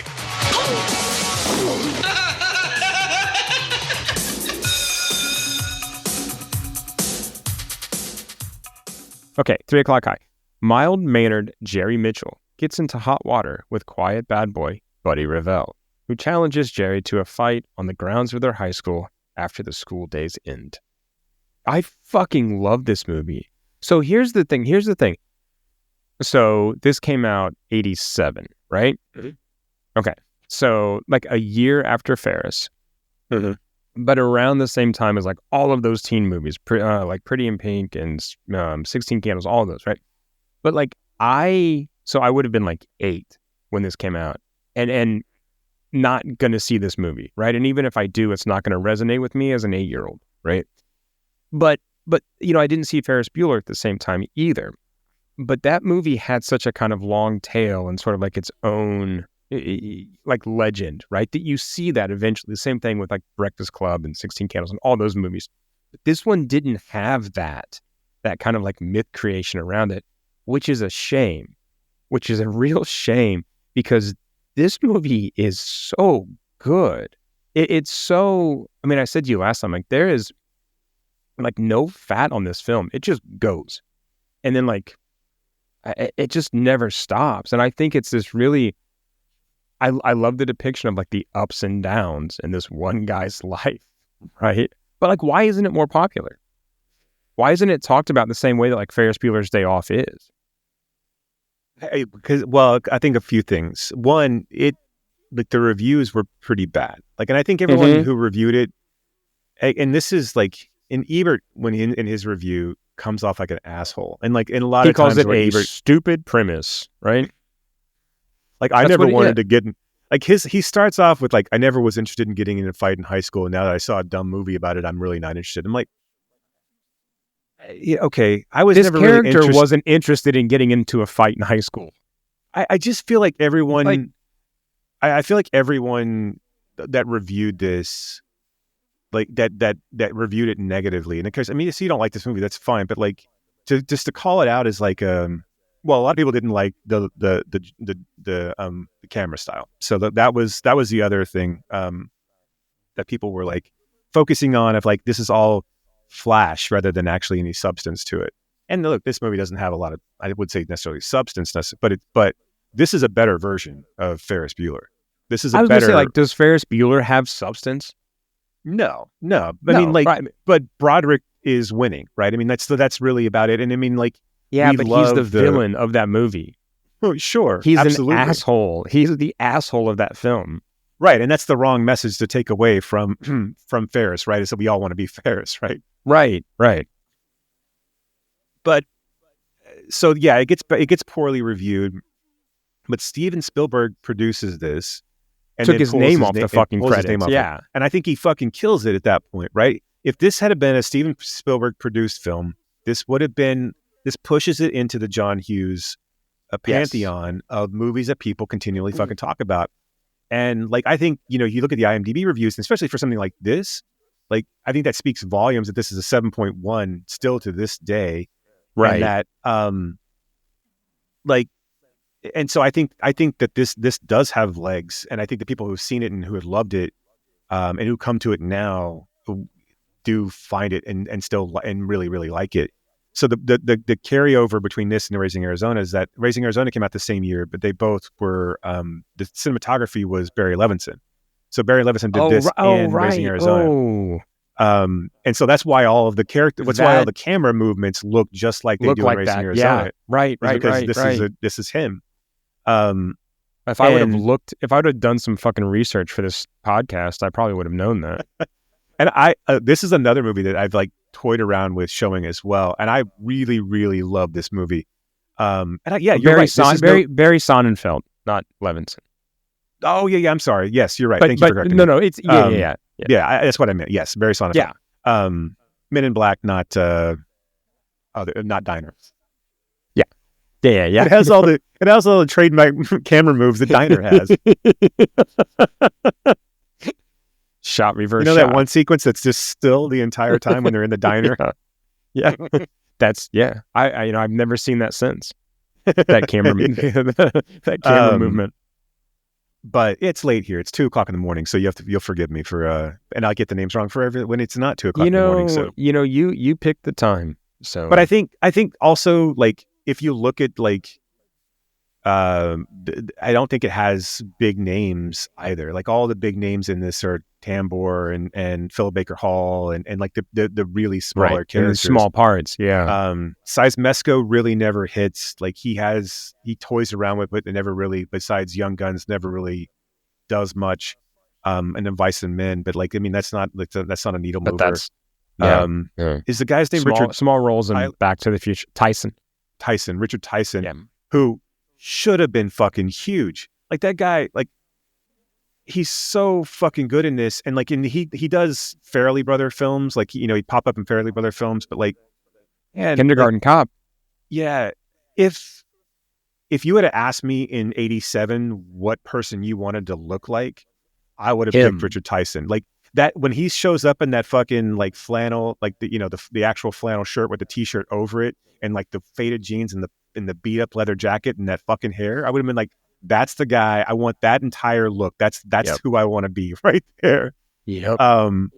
But he doesn't do like dog shit films, like just fucking garbo. Like it's crazy that guy with that look. He did and Kindergarten Cop. He did Kindergarten Cop. I'll give you that. And then I think there was one other role he had that was halfway decent. Black Hawk Down. True. He pops up now and again, but like he's also done. But like, no, you're right. Karate strippers and I mean, he's got like one credit on IMDb. That's I'd like watch 1.8. that. I would watch that. I would watch that. I've seen it. And his girlfriend is like the girl who plays Karen. She's like in Dynasty and then never really does anything. But she's got a great look. But this whole movie like is such a much better version of Ferris Bueller. The sister is supportive. His girlfriend is supportive. Like, well, wait, it's not his girlfriend. What do you mean? The girl who not well, I mean, the girl who wants to sleep with him, and does she become his girlfriend? The brunette, the dark-haired girl? Well, I mean, how do you don't think she's his girlfriend the entire time? No, they're friends. She's getting ready to ask him out when they see the blonde. Every time I've seen this, I always thought that they were already together. And that's why he gets so like silly around the blonde girl who's super popular when she wants to buy paper. Right? I just figured they were kind of like she was kind of aloof. They're like wait, what? I just figured she was kind of aloof. Like their relationship was like not well defined. But okay. No, it's like Boof in Teen Wolf. Yeah, where they're friends, right? And she's supportive she likes in him, that way. But he's kind of he's an idiot, right? Yeah, and so like when they're in the car driving to school, she's like, "What are you doing this weekend?" And he's like, "Well, probably hanging out with Jerry or whatever." Or like, no, his name's Jerry. Hanging out with what's his friend's name? Vincent. Vincent? Yeah, that's I don't know. It could be. And yeah, sure. Like, why not, right? Yeah, it is Vincent. Okay, anyway. He's like, probably just gonna hang out with Vincent. She's like, well, maybe we could. And then he sees Karen. The hot popular girl, Karen in her Chrysler LeBaron. Yeah. In the hottest car in 1987.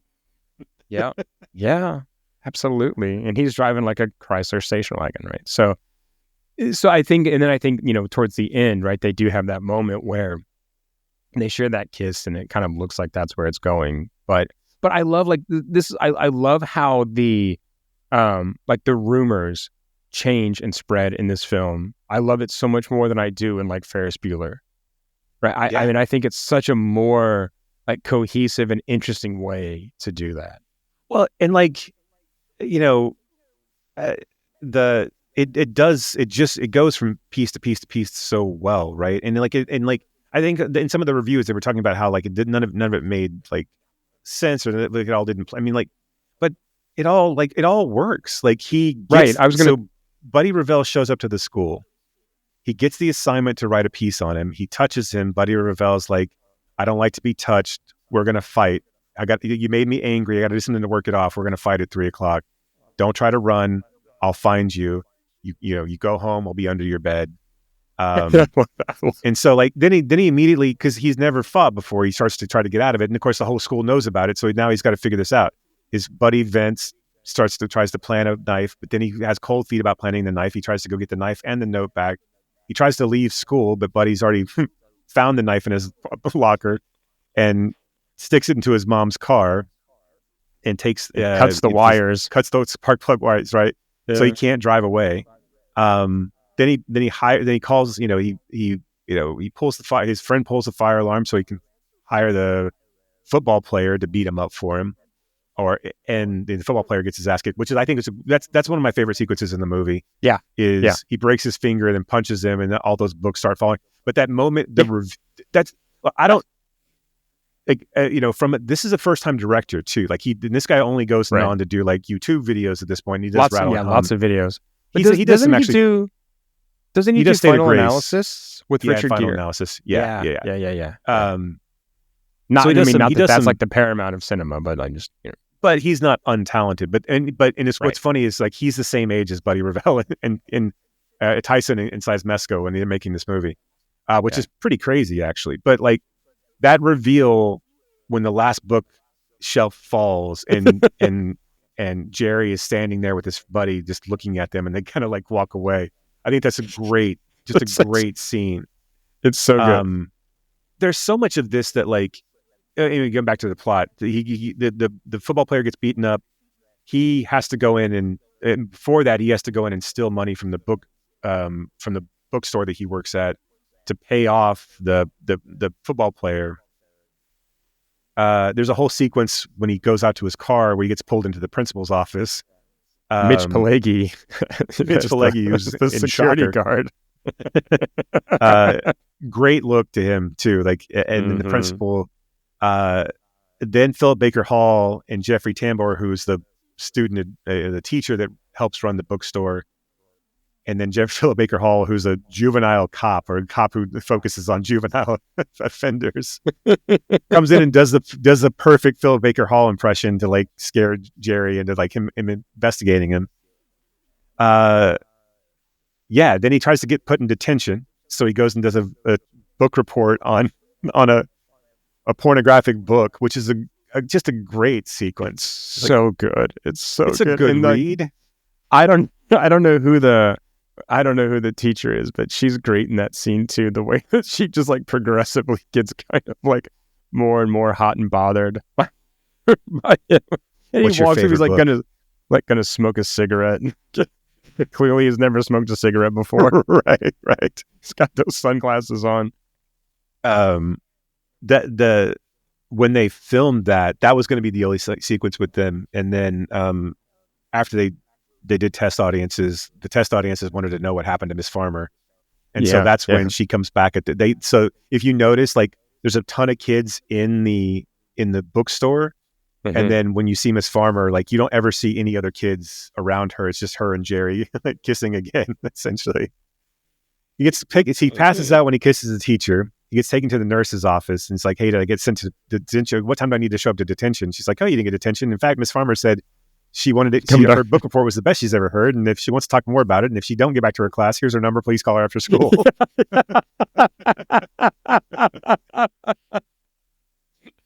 He basically goes to Buddy to pay him off to say, hey, I don't want to. Hey, look, I've got $350, which was what he stole $450 from the bookstore, and he got 100. He gave 100 to his friend gave 100 to the football player. He got his ass kicked for his trouble.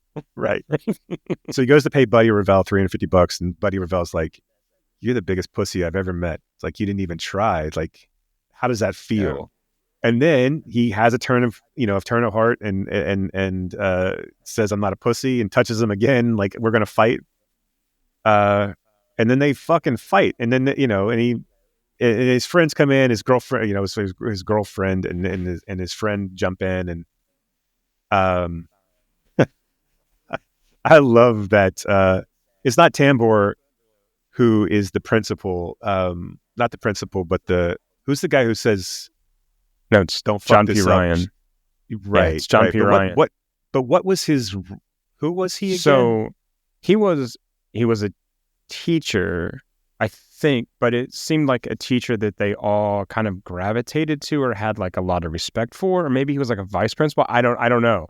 But what the scene with him where Buddy Revell's cheating off of Jerry's math test, and so he must have been like a vice principal. Yeah, Mr. O'Rourke.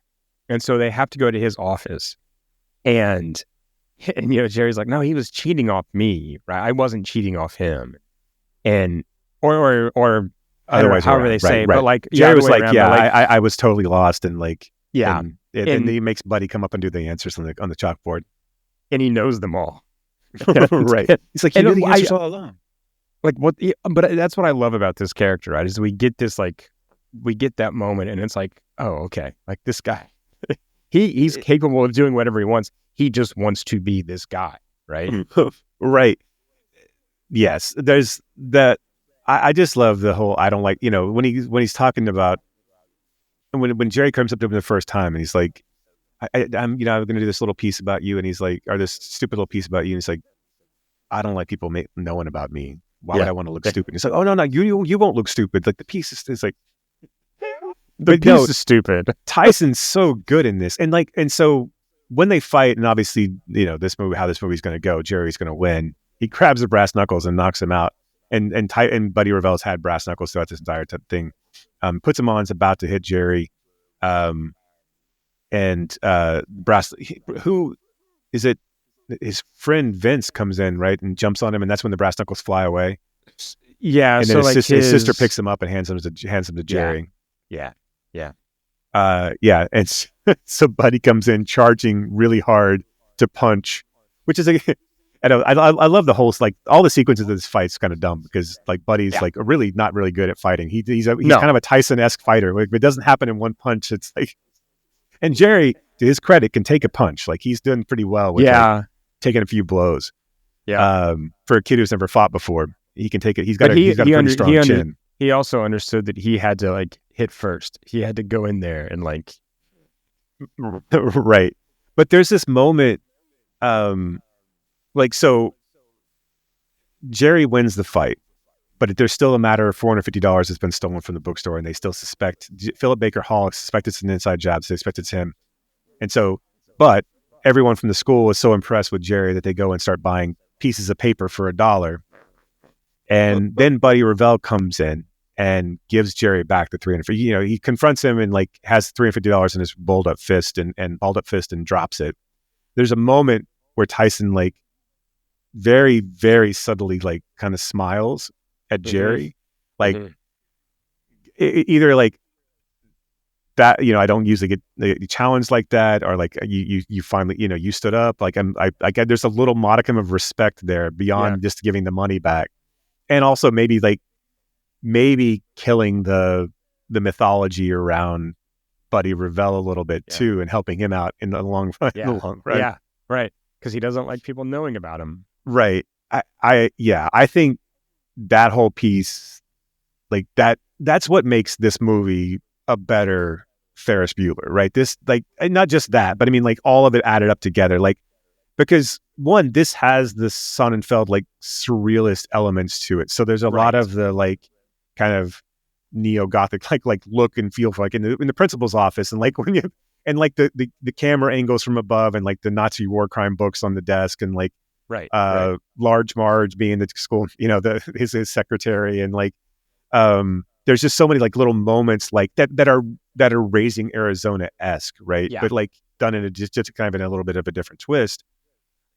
If this had been Michael J. Fox, if this had been, or one of the Coreys, had Steven Spielberg had kept his name on it, had Seismesco or Tyson gone off to do anything else, this is in the pantheon of one of the best teen movies that came out of this time.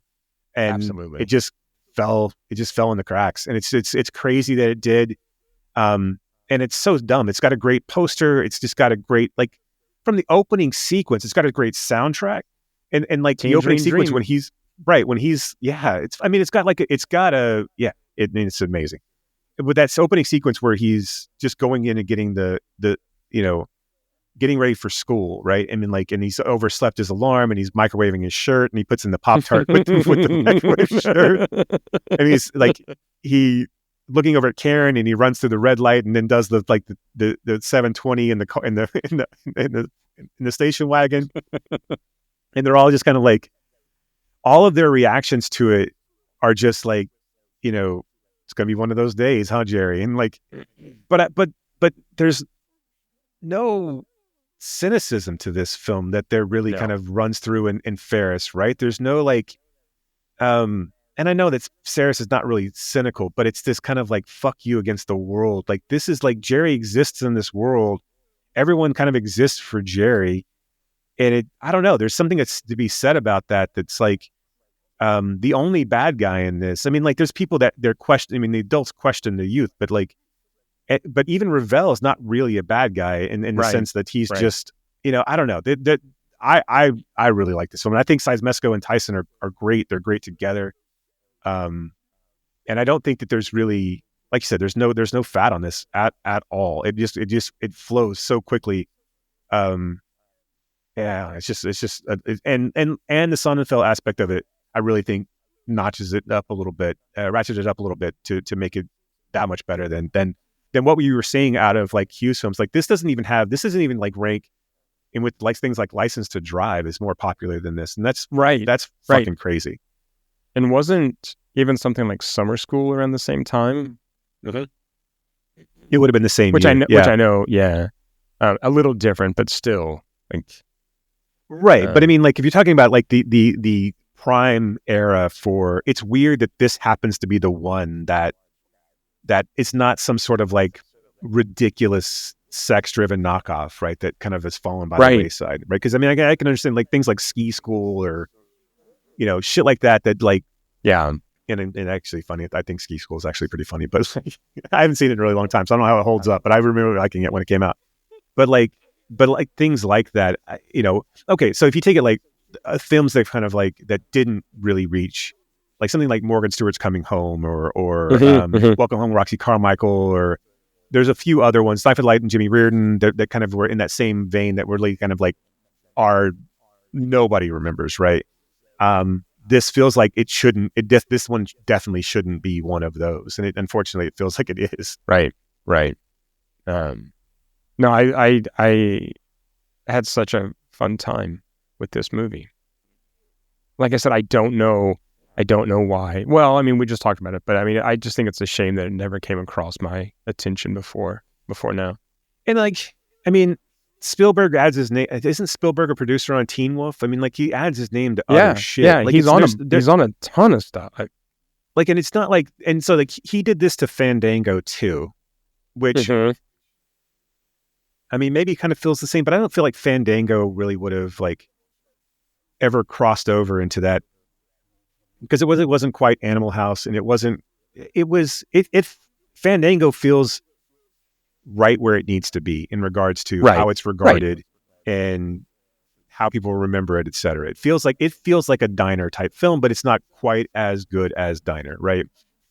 3 O'Clock High is one of those movies that should be. It's not. I mean, it doesn't have the poignancy when you can argue that point of most of the Hughes films. Exactly. But it definitely should be. It should be remembered. It should be Ferris Bueller. It should be A Weird Science. It should be in that same kind of breath. And I think, like I said, if you had had Anthony Michael Hall in the starring role, yeah, this would be as part of like, your 80s teen pack box sets and everything else that would come out. I think it'd all be in that same. So I was just looking at Spielberg, and so he was executive producer on The Money Pit.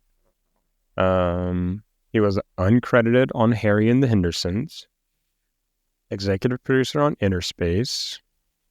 Joe Dante, yeah, Batteries Not Included. Was that Dante too? That was Dante. Batteries Not Included? Was that not? Who was that? I don't think so. It was Matthew Robbins. Oh yeah, Matty Robb. You don't know who that is. No, I do not. Yeah, I don't know what else he's done either. But not Teen Wolf. He was a writer on. I didn't see Teen Wolf. So yeah, I don't know. What year was Teen Wolf? Teen Wolf was 85. 5, right? Maybe 85, 86. Yeah. I didn't see him there. Because it would have been after. It had to have been 86, because it would have been after Back to the Future. Right. Because there's no fucking way that Michael J. Fox could have done anything else other than Back to the Future and Family Ties. He was already doing double duty at that point. Like they would take him off. They would take him off the set of Family Ties, and like he would go do back to, like he was like sleeping for a year essentially.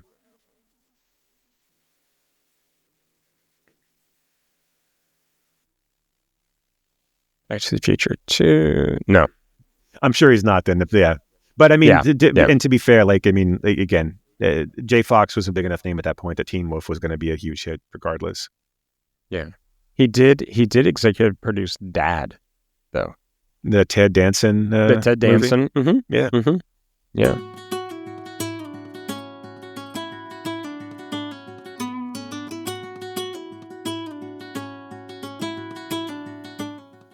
to wrap up this or unwrap this episode with our last film? Yeah, absolutely. Let's do it. Okay. The last film, the last gift in our gift exchange episode is Roy Anderssons About Endlessness. Är det inte fantastiskt ändå?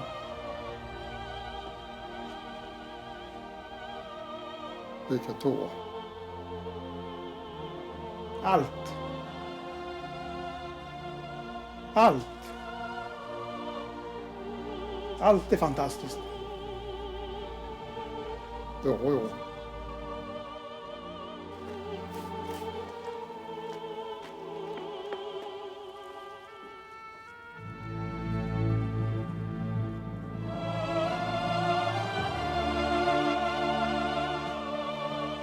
Vad man gör när man har förlorat sin tro?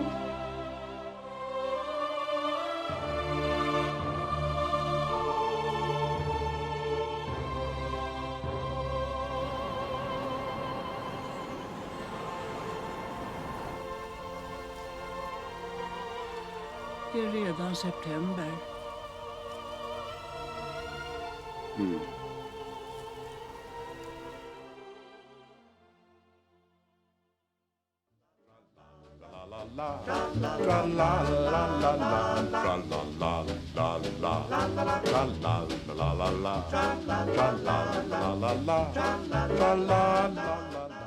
Roy Andersson adds to his cinematic oeuvre with a reflection on human life in all its beauty and cruelty, its splendor and banality.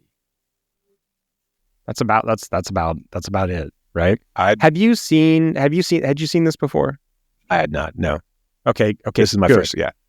I love this guy's movies. They're all kind of like this, right? Yeah, These yeah, living tableaus of like people just kind of talking about nonsense, really, right?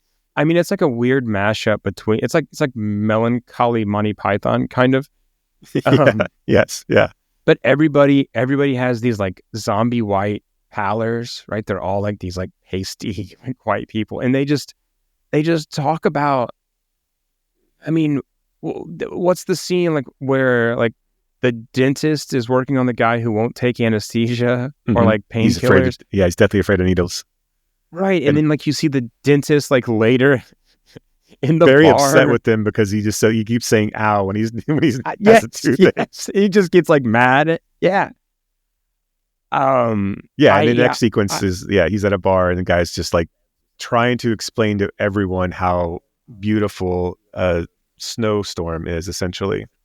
Right. And then at one point we have like Nazi military like marching through the streets, or we have like a weird kind of procession of like the there's crucifixion and so they were Russian army or like a defeated army going marching through Siberia, and then you had a Hitler in the bunker knowing that defeat was finally he was trying to take over the war and knowing that he was going to be unsuccessful. Yeah, I love the teenagers sequence where they're talking about like you could be a potato or a tomato. They're talking about the first law of thermodynamics and how everything is energy, right. and that we get to come together, but at some point you could be a potato or a tomato. And she's like, well, I'd rather be a tomato. Look, I mean, like this film reeks of like art house pretentiousness in a sense, but then also is just awesome in the best fucking way. Like, right. You have to be willing to kind of suspend like I don't know, like these types of movies. It's very Chantal Ackerman. Like it's just like it's very sure. Like, but also like I need to go and watch the featurettes and the making of, because I want to know like it felt like all the backgrounds were computer generated or at least computer enhanced. Yeah. So I don't know if you saw this so Anderson started off in like commercial and advertisement work. And so he did like a ton of commercials and a ton of like advertising films. And he basically has his own like giant like studio. It's like kind of I think I've seen it described as almost like a hangar, right? Mm-hmm. And so everything is done there.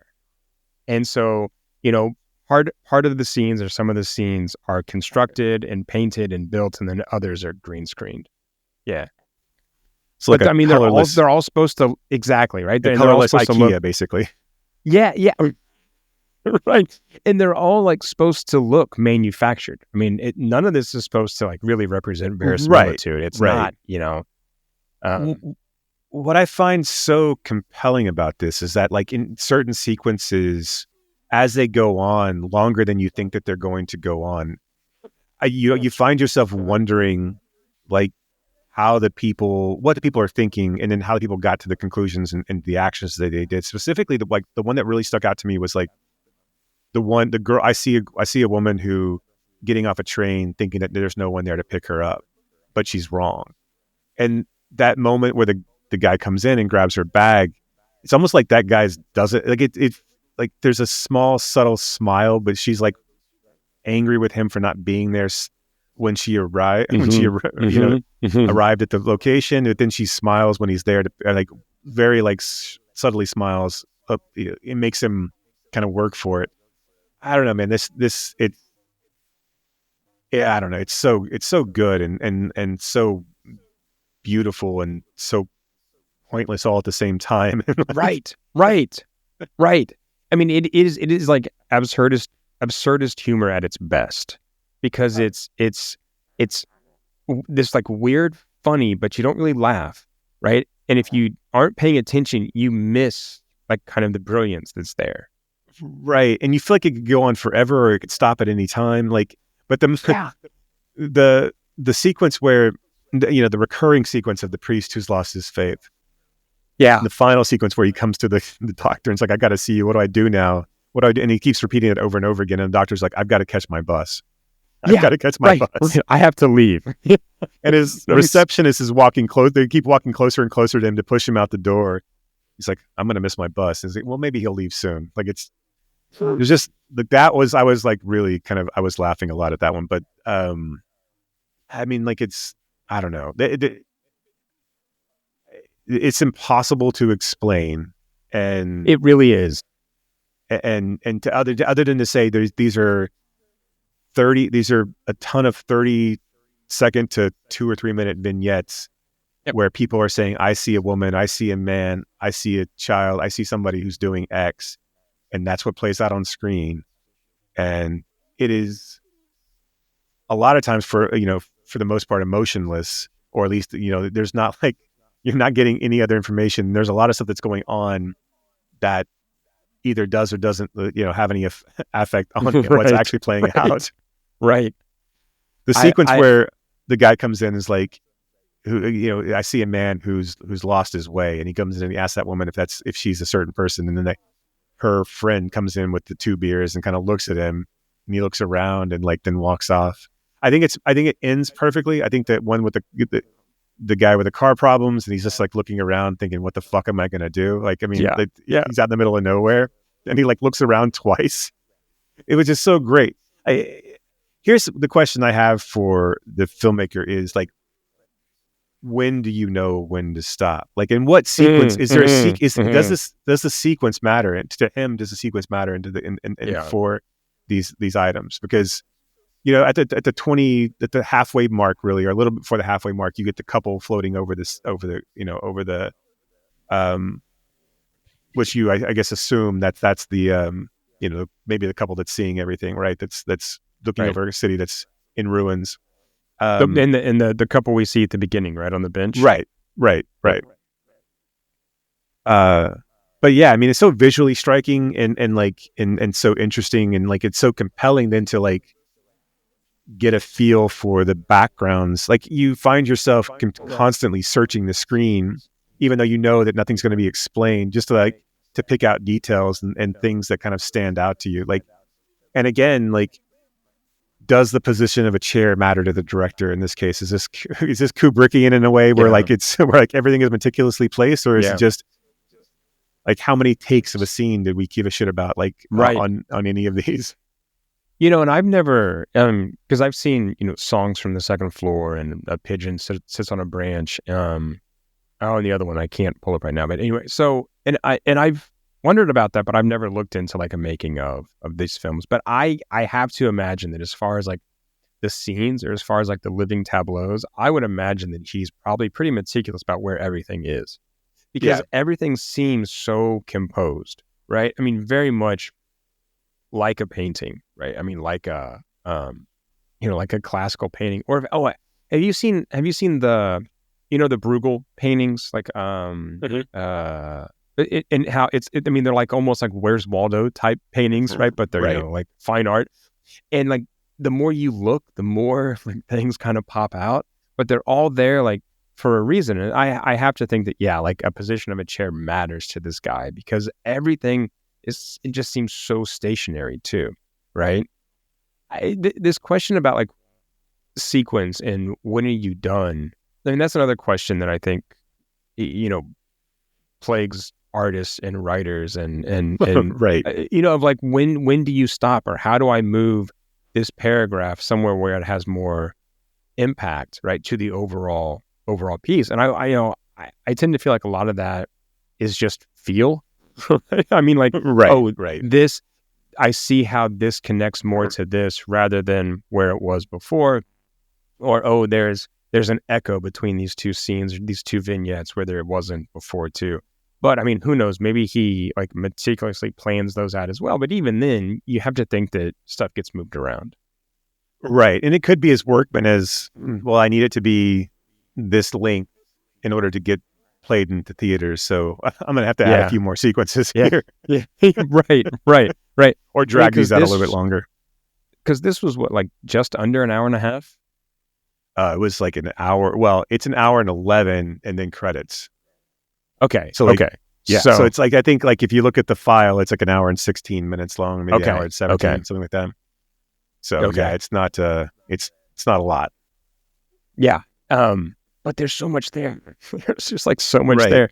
But yeah, I mean, it is, you're right. It is like art house pretension, but it's also just like so cool and so bizarre and so kind of unlike when I first watched this, because this is the one I watched first out of his. I was like, I don't think I've seen anything like this. And I had seen, I think the closest I can think of is like some of Derek Jarman's films.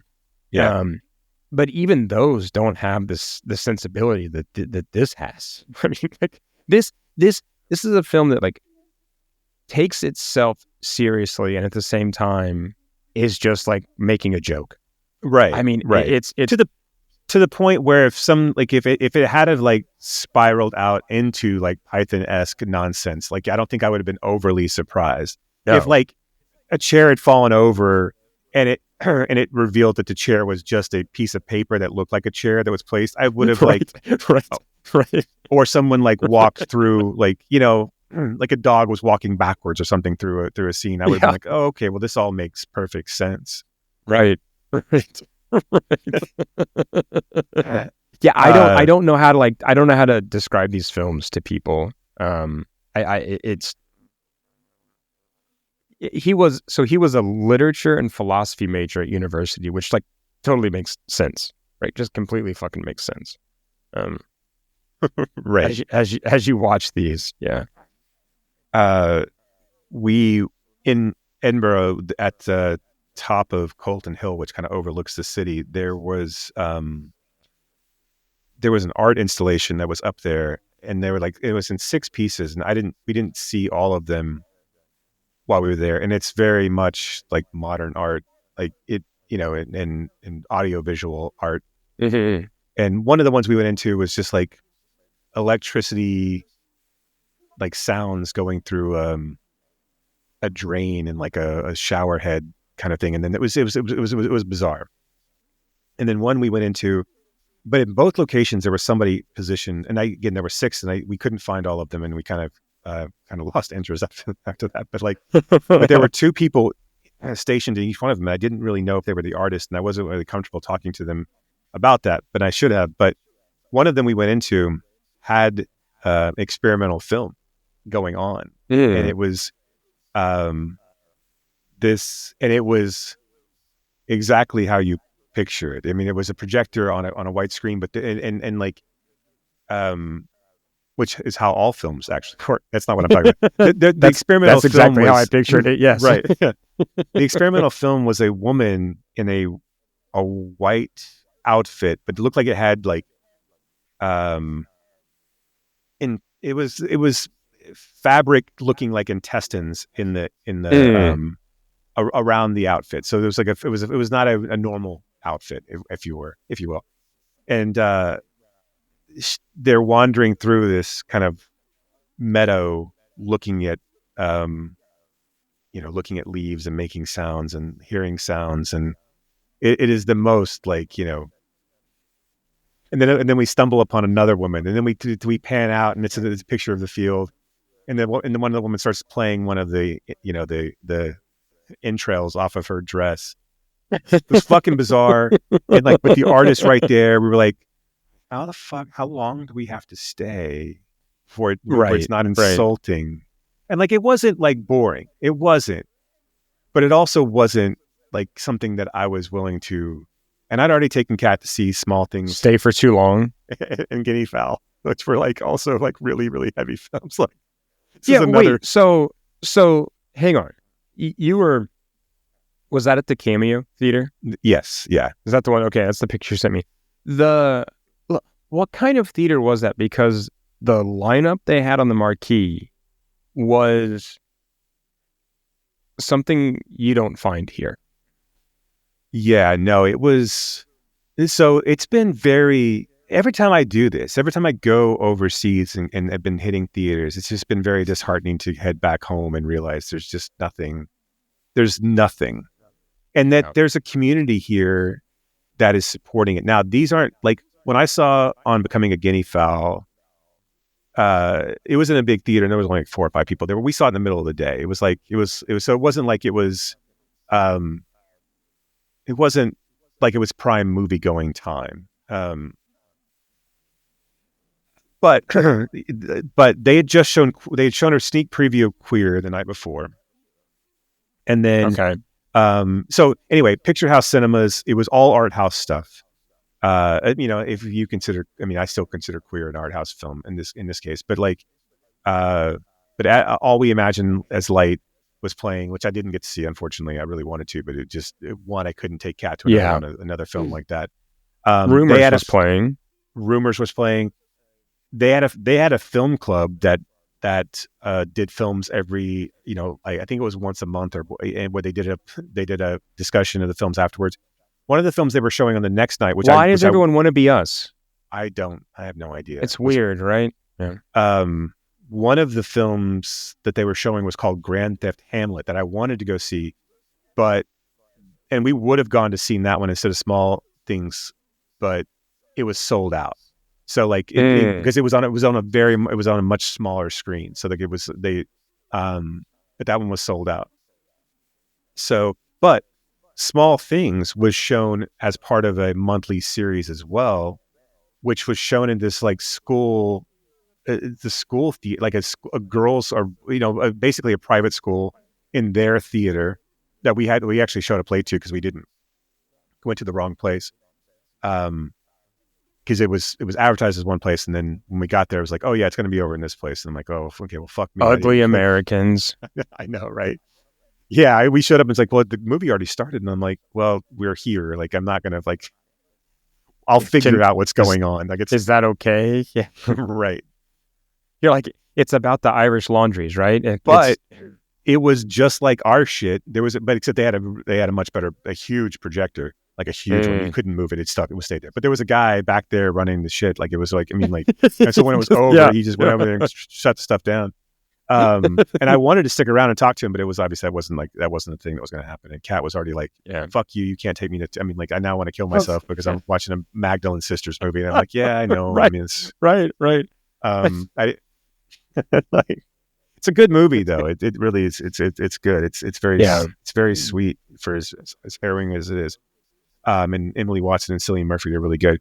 But yeah, like, and then like they were showing Interstellar, that Daft Punk film, that one of the other night that was sold out too. Like, so like, and it had a bar attached to it. Like there's a where people were just fucking hanging out and chilling. They were selling posters downstairs of like, they were going to be showing like Hundreds of Beavers, like coming up soon. Like, Like all the shit that they were doing was amazing. And I was just like, yeah, I mean, like I want to go and like, if I were to come back to Edinburgh, I think that's probably where I would just spend my entire time. I would just camp out there. Like, and like why in a city, and I know it's an international city and I know it's a different country, but I'm here tonight and I saw Queer at the View Cinema. I was going to see, which is a big, like, I'm sitting in front of a 8K screen of Wicked. Like it's blind. It's like I'm tan because of Wicked screen, but it's, so it's a popular, venue. But I was going to go see it at the Glasgow Film Theater, but that one was sold out by the time I got there. So like I just popped over 2 blocks down. But Glasgow Film Theater had, they were showing all art house films. Like, why can't both of these cities are 500,000 fucking people, right? I mean, they're not like they're huge. Right. I mean, they are global cities, and I guess Fort Worth isn't. But like, why can't we have that? But even Dallas doesn't really have. Yeah. I mean, all we imagine as light is never going to fucking show anywhere in Texas. Maybe Houston. It's going to be at the Modern in January. Oh, is it? Okay, all right. Well, then I have to fuck me. I guess I'll just no. But I mean, like, but I mean, here's the thing, right? Like, so if you look at the marquee of the Cameo when you were there, it was Conclave, Rumors, On Becoming a Guinea Fowl, All We Imagine is Light, and then Grand Theft, Hamlet. Yeah. Conclave is just now playing at the Modern, like next weekend. Right. Rumors, I don't think played anywhere here. It might have hit a few. It might have hit a few big ones just because. But I don't know. Yeah, but not for very long. If it was no. And then because it's already on VOD, right? And then On Becoming a Guinea Fowl has not shown up anywhere. I don't think in the States. Maybe New York, but I don't think so. And then All We Imagine is Light has been like sporadic and kind of all over the place. I mean, so if you can find it at all. Yeah, we should see. But I mean, like, we should see if we can get On Becoming a Guinea Fowl showing somewhere. Yeah. But because it's really good. It's a very, very hard and frustrating watch, but it's very good. It's sitting there. Anyway, just bouncing back to real quick. Sorry. We'll come back to this, but no, bouncing back to the experimental film. I was like, as I was walking out with Kat, I'm like, I want to ask, like, okay, so like when I was just sitting there, kind of joking with her, until like, what's the level, what's the time frame we have to sit here and watch this? Because it's not like I get the gist, right? And it's not like I'm some sort of like art connoisseur who's like above it all. But also, I don't need to sit here for 30 minutes to watch women walk through a field making sounds. I get it. I get the idea. I got it. All right, we're cool. I want to know who stayed there the longest, and like how long the actual film is. I want to know how long that is before it repeats. Who stayed there the longest, and then what the average time of people? Because you got to be people that are going, whatever. Like, this is dumb. Like, I'm out. Yeah. We did just walk in, see it, and leave. We did hit up the National Museum while we were there. Saw some, Leonardo's and stuff. Right. Saw some stuff, some Raphaels, some Ninja Turtle paintings. A lot of like. I wondered where those were. Yeah, and when they're going to be returned back to New York in the sewers. Into the sewers. People like to paint Christ a lot, a whole bunch. So it gets. Well, you have to remember, right, that at a certain point, that's all that art was.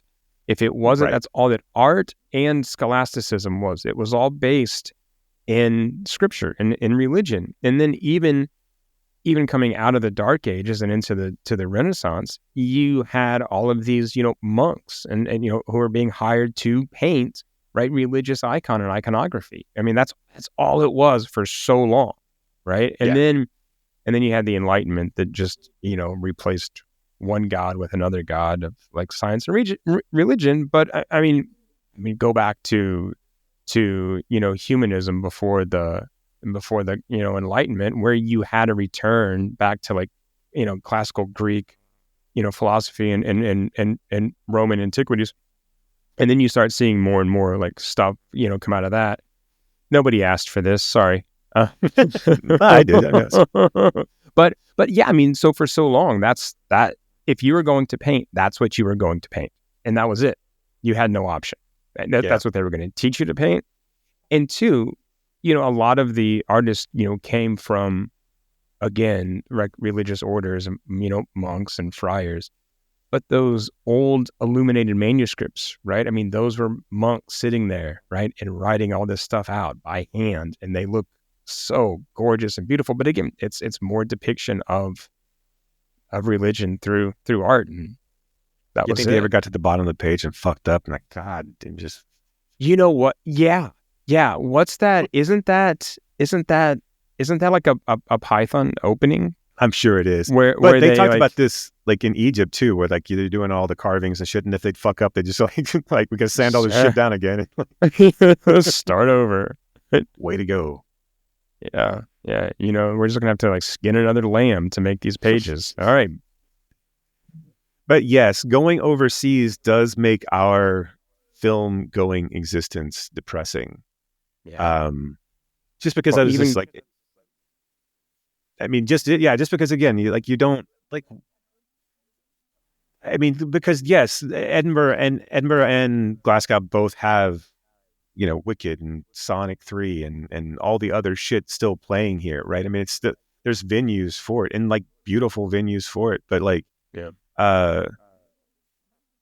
but not, I mean, yeah, it's just walking up to a dedicated theater, that a 3-screen, a 5-screen that exists solely for art house films, that has a community that's surrounding it, that's selling out films, even if it's 50 seats for something like Grand Theft Hamlet, is amazing, right? I mean, it's just like, so like,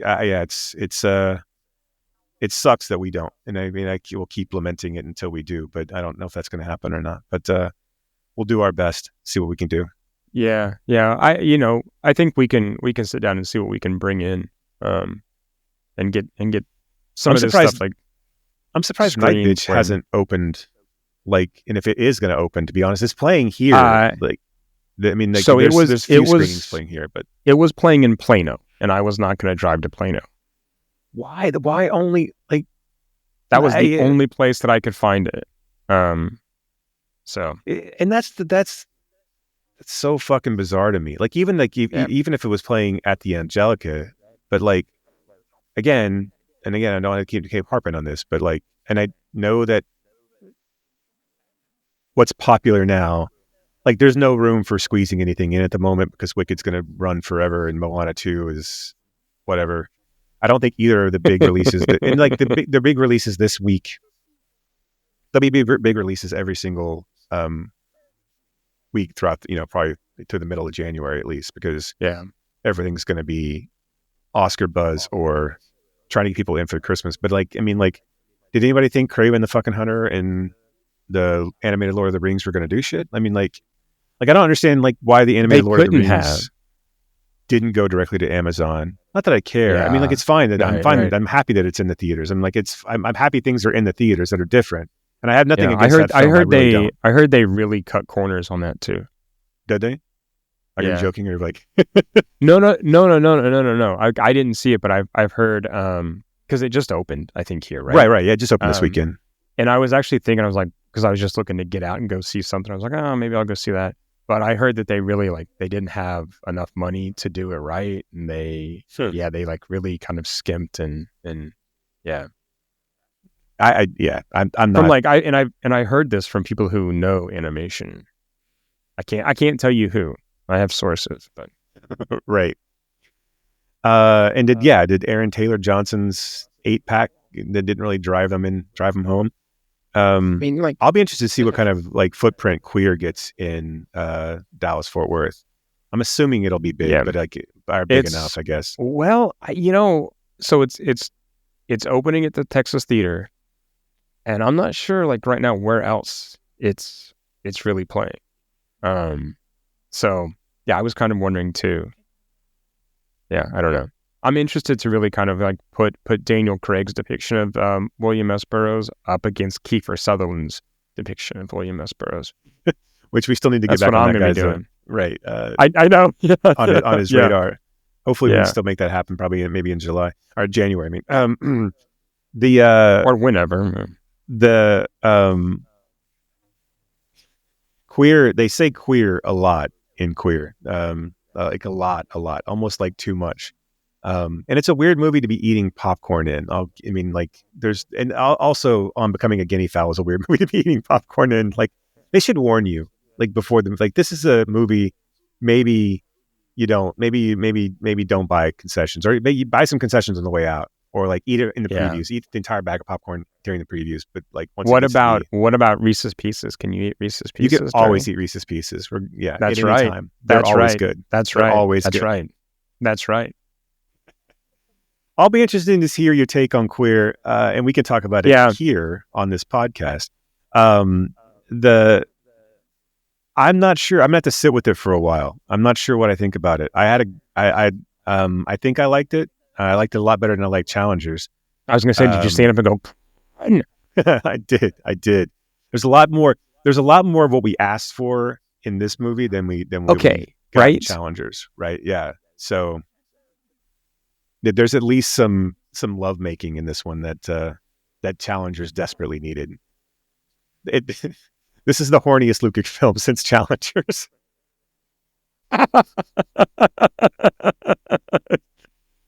Oh God. Yeah. So, my time has come to an end. I leave in less than 3 hours from now. So DFW will be glad to have you back. Well, we'll see about that. We'll see. You got stuff to do this week when you get back too. So boy, do I hit the ground running. Yep. So, but got to get moving. I'm trying to think, like, we still got to get back to Kelly. We got to get we got so many movies to watch too in between. We also need to do a best of of the year episode. That's going to be. I'm gonna have to go back and like look at what the fuck actually came out. I need to go back and read our synopses of our episodes so I can remember, because I don't keep up with Letterboxd or anything like that. So like it's I don't either. But I started to make a list. So okay, all right, I'll do the same. And then we got to prepare for the second annual Screamies. That's right. See if we can all be on the same page in regards to porn parody title this year. Yes, I've been thinking already. So and on the same page. So I've been coming up with titles. Excellent. Already. Excellent. I've been doing my due diligence on the Screamies, at least. Nothing else. Right. Well, that's the only thing that matters. Just on those. It's the only thing that matters. And that is the only thing that matters. But we got to finish up Reichert. Best of the year, and then I don't know. We could do a film series on Uwe Boll. Right. James Gray. I think that's next, right? Hey, look.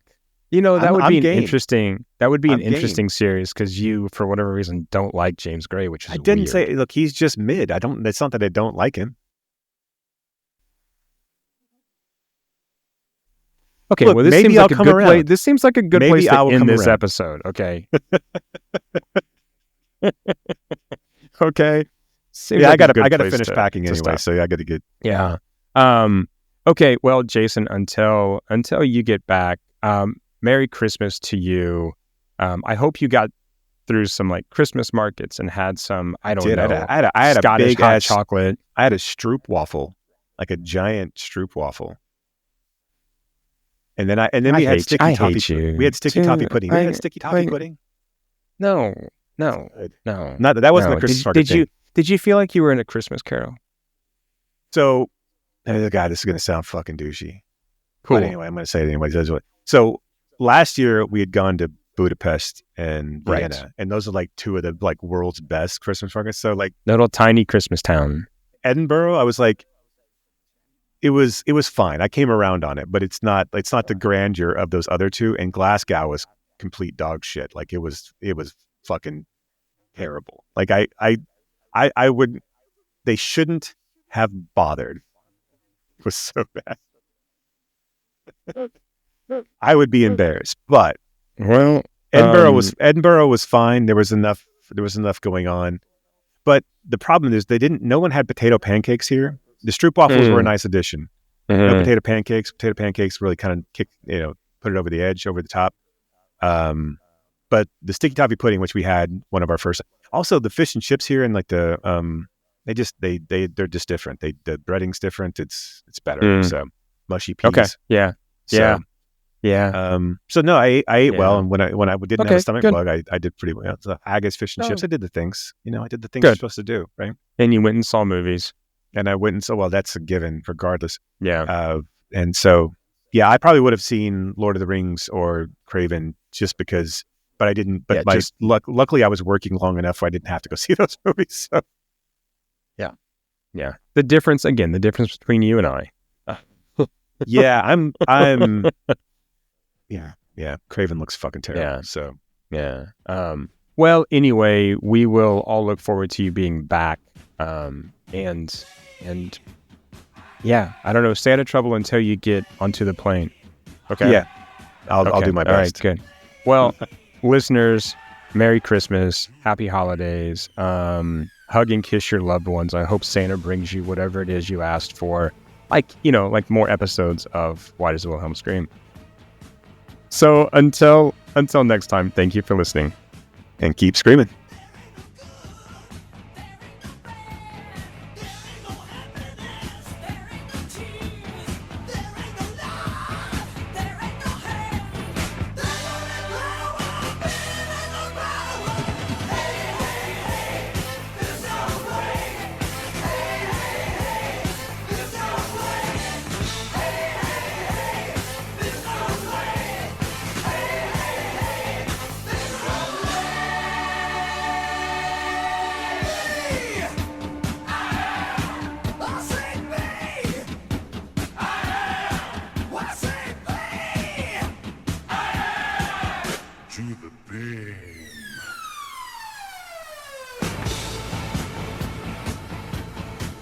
You have been listening to Why Does the Wilhelm Scream with your hosts, Brock and Jason. If you liked today's episode, do us a favor and rate, review, and subscribe in whatever application you use to consume podcasts these days. You can reach us by visiting whydoesthewilhelmscream.com. If you are in the DFW area, we would love to see you at a Fort Worth Film Club event. You can learn more about those and find a full schedule at fortworthfilmclub.com. And you can learn about my foundation and how we are trying to foster the next generation of film lovers at realhousefoundation.org. That's REEL housefoundation.org. Till next time.